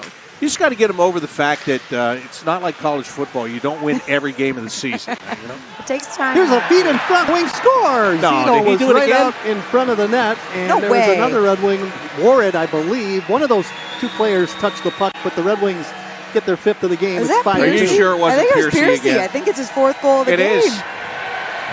Oh, yeah, the fans have just realized it, too, by the way. What do you throw on the ice now? Nothing. Anyone got an octopi with them? Yeah. Is that allowed for prospect tournament games? There, we'll look at him right here. Standing down low. There it is. Yeah, he just got the blade of the stick on it. Juracek was trying to tie him up, and he couldn't get him tied up. He really has just been in great position all game, finding that spot in front of the net and being able to put the puck in the back of the net. Well, you know what's really nice is he got invited to this camp. Yeah. And he's really taken the invitation to heart. Mm-hmm. Right? You know, in our pregame show, we were talking about who's going to provide the offense for Detroit. We never said Riley Piercy, but yet he's got the 4-goal game. He must today. have heard us. He was like, I'm going to change that real quick, guys. We'll let you know how this is going to go. Well, 5 minutes to go now, and the crowd cheering. 4-goal game for Riley Piercy. Blue Jackets bring it ahead. Howell up across the Red Wing line, pulls the trigger. That's off the stick of Donovan Sabrango and into the protective netting behind Andrew Oak, the Wings netminder. All the scouts sitting back there watching the game all ducked. Did anybody notice that? There's netting there, but they were ducking just in case. Well, and the Blue Jackets head coach Brad Larson was right up there. I was watching him, and those guys on the bench, they get used to ducking because they're not protected ever. That is very true. And fans, don't get shut out either. We've got a lot of great packages of Red Wing plans that you can choose from. So we'd like to see you out there for some games at the Little Caesars Arena this year. It should be a fun season for Detroit. Yeah, we talk about how exciting it's going to be for Columbus. The same thing in Detroit right now. This team is coming up, and you want to be a part of it. And the atmosphere at Little Caesars Arena, even last season, was electric, and it's going to get better and better. And fans are a huge part of a team's success. 2-on-1. Lombardi with a feed over on the left side. A pass over to Lombardi block. Now he sends it off to the side of the goal. Cheyenne will just freeze the puck along that left goal post, and we've got a whistle and a face-off coming up in the Blue Jacket zone. Red Wings lead by 3, 5-2 over Columbus. You know what the only drawback to that beautiful building in Detroit is? I can't see Ken as easily because, back at the Joe, you were just jammed in there. On top of each other. I didn't want to see Ken in the Joe, and I couldn't help it because we're jammed on top of each other. And now you miss him when you're at LCA, right? Yeah. Now when I'm walking up to get like 2 handfuls of candy and 7 drinks. That's where all the candy goes. Sorry. Our booth wasn't as spacious there at Joe Louis Arena, and I talked to Pete, my boss there, and I said, "Hey, Pete, can we get our booth a little better and bigger?" And he said, "Lose some weight." What do you say about the fridge? I don't remember the answer to that question. I'm still trying to get the dimensions on that. I remember one time we were playing there, and my oldest son was with me, and he was sitting in the booth with me in the the booth as it was, where people bang into you all the time and they're coming around. And somebody bumped into us, and the person said, "I'm sorry," and my son was just stunned, and he goes, "Dad, that was Chris Chelios." Yes, I know it was. Ansel lifts the puck to the Columbus Blue Jacket line, 3.5 to go. Picking it up, Matejchuk in behind his own goal. Out of Juracek, out to center, intercepting the feed was Limpar Lance for Detroit. Moves away from a check. Tossed it up across the line, and Matejchuk will pick it up and hand it ahead. Johnson off the bench on a change. Up across the line, cuts wide, and sends it out in front of the goal, intercepting Tutayev for the Wings. Tutayev knocked down from behind by Johnson. Now comes back to the line. Over on the right side, here's Bjorvik home, marching down the middle. Now to Johnson, pass across. I thought he was going to shoot the puck. He had an open net, and again, Bob, as you mentioned, maybe one too many passes, and the Red Wings will shoot it down the ice. Yeah, down by 3 minutes left. Again, I tell the players this all the time before I ask them why they don't shoot. I tell them I could score 50 from where I sit in the game. Okay, I get it. You can't make mistakes from up here as far as they know, but I thought he was going to shoot too. Ooh, Sabrango belted to the ice right there. That's a big hit by Kirill Marchenko. Nashko got it to Johnson behind the back feed, right side. Backhand try right there by Malatesta, and the Red Wings do not get it out. Johnson holds it in. Now poked away from him, out to center ice. Lombardi to Warhead, up across the Columbus line, trying to cut outside, makes his way out in front, and he tried to put it into the open corner of the net, and he was knocked down, and the Blue Jackets bring it out to center. That's aggressive goaltending right there to make sure there was no shot. Yeah. And the play is offside up across that Detroit Red Wing blue line as we're down to 2:04 to go. 30 shots on goal by the Red Wings in the game, 26 for Columbus. Well, it's for the Columbus team, it's a tale of 2 games. Yesterday, 7-1 win. They were in control all the way. Today, 1-1 game going into the second period, but now finding themselves down 5-2, and that's hockey, right? It is. And you have to credit Red Wings goaltenders in this game, too. They came up huge on a couple of big saves, especially that 3-on-1. That changes the game if Columbus is able to find the back of the net there. So a good game for Red Wings goaltending. And at 45 to go, the puck around the boards. Johansson couldn't get control of the puck. It's rolled into the corner. Albert Johansson with another slap at it. It goes to between the circles, out the center ice, and the Wings come back again. That is Zito up across the line, and it's knocked away by Evan Vierling. Quickly, Huo up across the Detroit blue line, all over him. Wrapping him up was Biaka Batuka, took him out of the play, and now it's Lombardi getting it out to center for Detroit, rolling it out to the Columbus Blue Jacket line. Matejchuk out through the center ice circle, marches over the Red Wing line, pushes it over on the right side. Shot taken, redirected, cutting hard to the front of the net. That was Ben Boyd, who almost put it home in the open net. Actually batted that one down out of midair, trying to put it into the upper left-hand corner. A minute to go in the game, and it's a 5-2 lead for the Red Wings. Soderblom up across the line, trying to make his way in. Matejchuk coming back. Good solid defensive play to steal the puck. Yeah, and Juracek is a guy that in Columbus we talk about, might have a chance to make the big club if he has a great showing in camp and in the preseason. But Denton Matejchuk, he's a smaller guy, but boy, can he skate. And he has skated well through the first 2 games of this tournament. Soderblom for the Red Wings to dump it in. Down to 25 seconds to go in the game, and the Red Wings about to win this one over the Columbus Blue Jackets. 3-goal lead for Detroit, 5-2. Wings dump it back in. Bjorgvik Holm in after it. Icing is called against Detroit. Red Wings take on the Dallas Stars tomorrow. Hope you can join us for the stream, and be on at 5:50 tomorrow, 6 o'clock puck drop here in Traverse City. I want to say hi to all the people that are watching our stream right now, and both Columbus and in Detroit. And there's not a better tournament than this one here in Traverse City. Yeah, there are a lot of different ones, but this is special. Blue Jackets. Bjorgvik Holm fired it wide of the goal. Target practice right now as Marchenko tried to score from a sharp angle right wing boards. 3 seconds to go in the game. Marchenko with a feed in front, knocked down, and this game will come to a close. What a game for Riley Piercy. 4 goals in the hockey game. The crowd celebrates, and the final score here today in Traverse City, Michigan. The Red Wings 5 and the Columbus Blue Jackets 2. A good outing for the Red Wings in their first game of the Prospect Tournament. As you mentioned, kind of a tale of 2 games for Columbus. Bob, before we get your final thoughts, thank you so much for taking the time to join us on this broadcast here. It was a blast having you and providing the insight that you have into the Columbus Blue Jackets prospect team. Well, thank you. It was fun with you guys. I would only do this in a game that doesn't count because, I'm not supposed to like you or anything like that. Right. No, but it was a lot of fun. And again, it was a good game. It looks a little bit more lopsided than it was with the final score of this one, but it was a blast. It was a fun hockey game to watch. It was a lot of fun, and I'd imagine, as we talked about throughout the game, you're impressed with the first line that Columbus was rolling out there today. Look, again, from the Columbus standpoint, for me coming up here, I want to see Kent Johnson play. I want to see Kirill Marchenko play. And I want to watch David Jiricek to see if maybe he's going to have an opportunity. We need somebody to play with Zach Werenski, okay, right, in Columbus. It used to be Seth Jones. Jiricek has that kind of build, but he just got drafted. So how far along is he? So from that standpoint, I've liked what I've seen from really all 3 of those guys, but especially Marchenko and Johnson in this game. And again, as you guys talked about throughout the game, you really got to see how much of a magician Kent Johnson can be with the puck.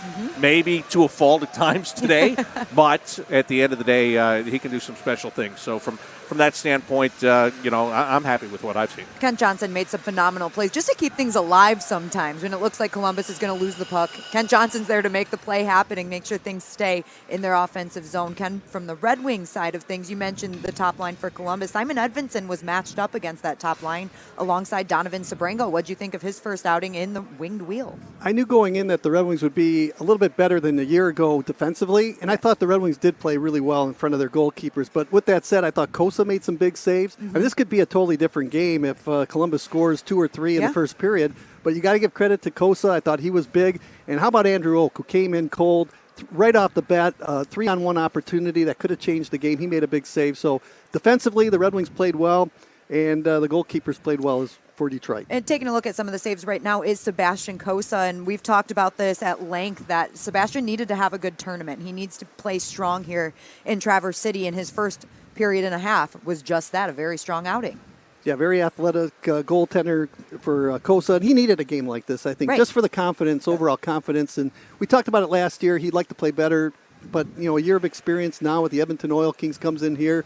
And a pretty solid defensive performance by Detroit and some good goalkeeping by him. And this is a key for him, the component for him to come in here, confidence builder going into the next 2 tournament games. Hey, the guy's 6'6". Yeah, you can't teach tall. size, but he played like a 6'6" guy today. Sometimes, Ken, sometimes you'll get a guy that's a big goaltender and he'll actually play small a little bit. This guy did not do that all day today. Technically sound, really good performance for him in the half a game that he played here today. And you're right, they were both a difference. And that they were. And lastly, we're going to give one more shout out to Riley Piercy for making Ken and I eat our words and asking who was going to provide the offense. Cross Hannes also had a big day, 2 assists on the day for him, but he was all over the place looking really good. So big shout out to Riley Piercy, though. A 4-goal game for the free agent invitee. When you're invited to a camp like this, you want to do the right thing. We talked about Columbus, about Cole Sillinger last year when he was playing his 10th game or 9th game, and he scores 2 goals. Well, look at Piercy today. Well, he's here to play another couple of games here in the tournament, so a big game for him, but more importantly, a big win and a confidence builder for Detroit and this young team. And you look at his goals, and he scored the goals different ways. I mean, some with some nice shots. The last one, he's just down there tight on the net. He's just deflecting it, and if you guys don't put him on that QR poll tomorrow, there's something wrong, okay? I mean, he's earned at least a mention on the the QR code poll tomorrow. I think we could do that. I think Yeah. we could make that happen. Yeah, Even was if he doesn't excellent. win, he deserves to be on there tomorrow. I plead his case. Right, and that's just a spark, right, for the rest of the tournament to have a guy that comes out and has a 4-goal game. The Red Wings are going to have that momentum I keep talking about Nope. heading into the next few games. But we were talking about Jordan Dumais having 2 goals yesterday, and I said maybe he set the bar Too high? Too high. That's really So, high. I mean, this guy, I don't know what he's going to do in the next 2 games, but Yeah. no, he had a great day today. So we mentioned the Red Wings playing Dallas tomorrow at 6 o'clock, and then the Wings will play Monday against Toronto at 11 o'clock on Monday. But who's up next on the schedule for Columbus? Toronto on Sunday at 2 o'clock for Columbus. It'll be the final game for the Blue Jackets before heading back to Columbus to open camp later in the week. Toronto had a big win over the Stars yesterday, too, so they're looking pretty good in this tournament as well, They have prospects? I guess. No guy named Matthews, though. Yeah, no. They put together a team. I can't tell you exactly who these guys are, Yeah, but there they're you here go. and they're playing. But you know what? Former Red Wing draft choice Keith Petruzzelli was in goal for the Toronto Maple Leafs yesterday and earned the victory. That's right. And as you guys mentioned, the Red Wings will be back with another stream tomorrow as they take on the Dallas Stars. Stream will start at 5:50. Game will start at 6 o'clock. On behalf of the Red Wings broadcast team, I'm Daniela Bruce. A shout out to Carly Johnston and, of course, Bob McElligott. Thank you so much for taking the time to join us today. We appreciate it, and you gave us some fabulous insight. And I don't know if I'm looking forward to playing Columbus anymore this season. I'm not shouldn't sure. be. Yeah, I'm You really definitely shouldn't not. be. I'm definitely not. But thank you. It was great to have you here. Thank you. And of course, Ken Cal, always great to work with you. Thank you as well. And one more shout out to our fabulous crew. It's not easy to put on all of these streams from Traverse City, but they get it done and make it look effortless. So a shout out to our video team as well. Thank you all for tuning in to the 2022 Prospect Tournament stream presented by Huntington Bank. We'll see you tomorrow.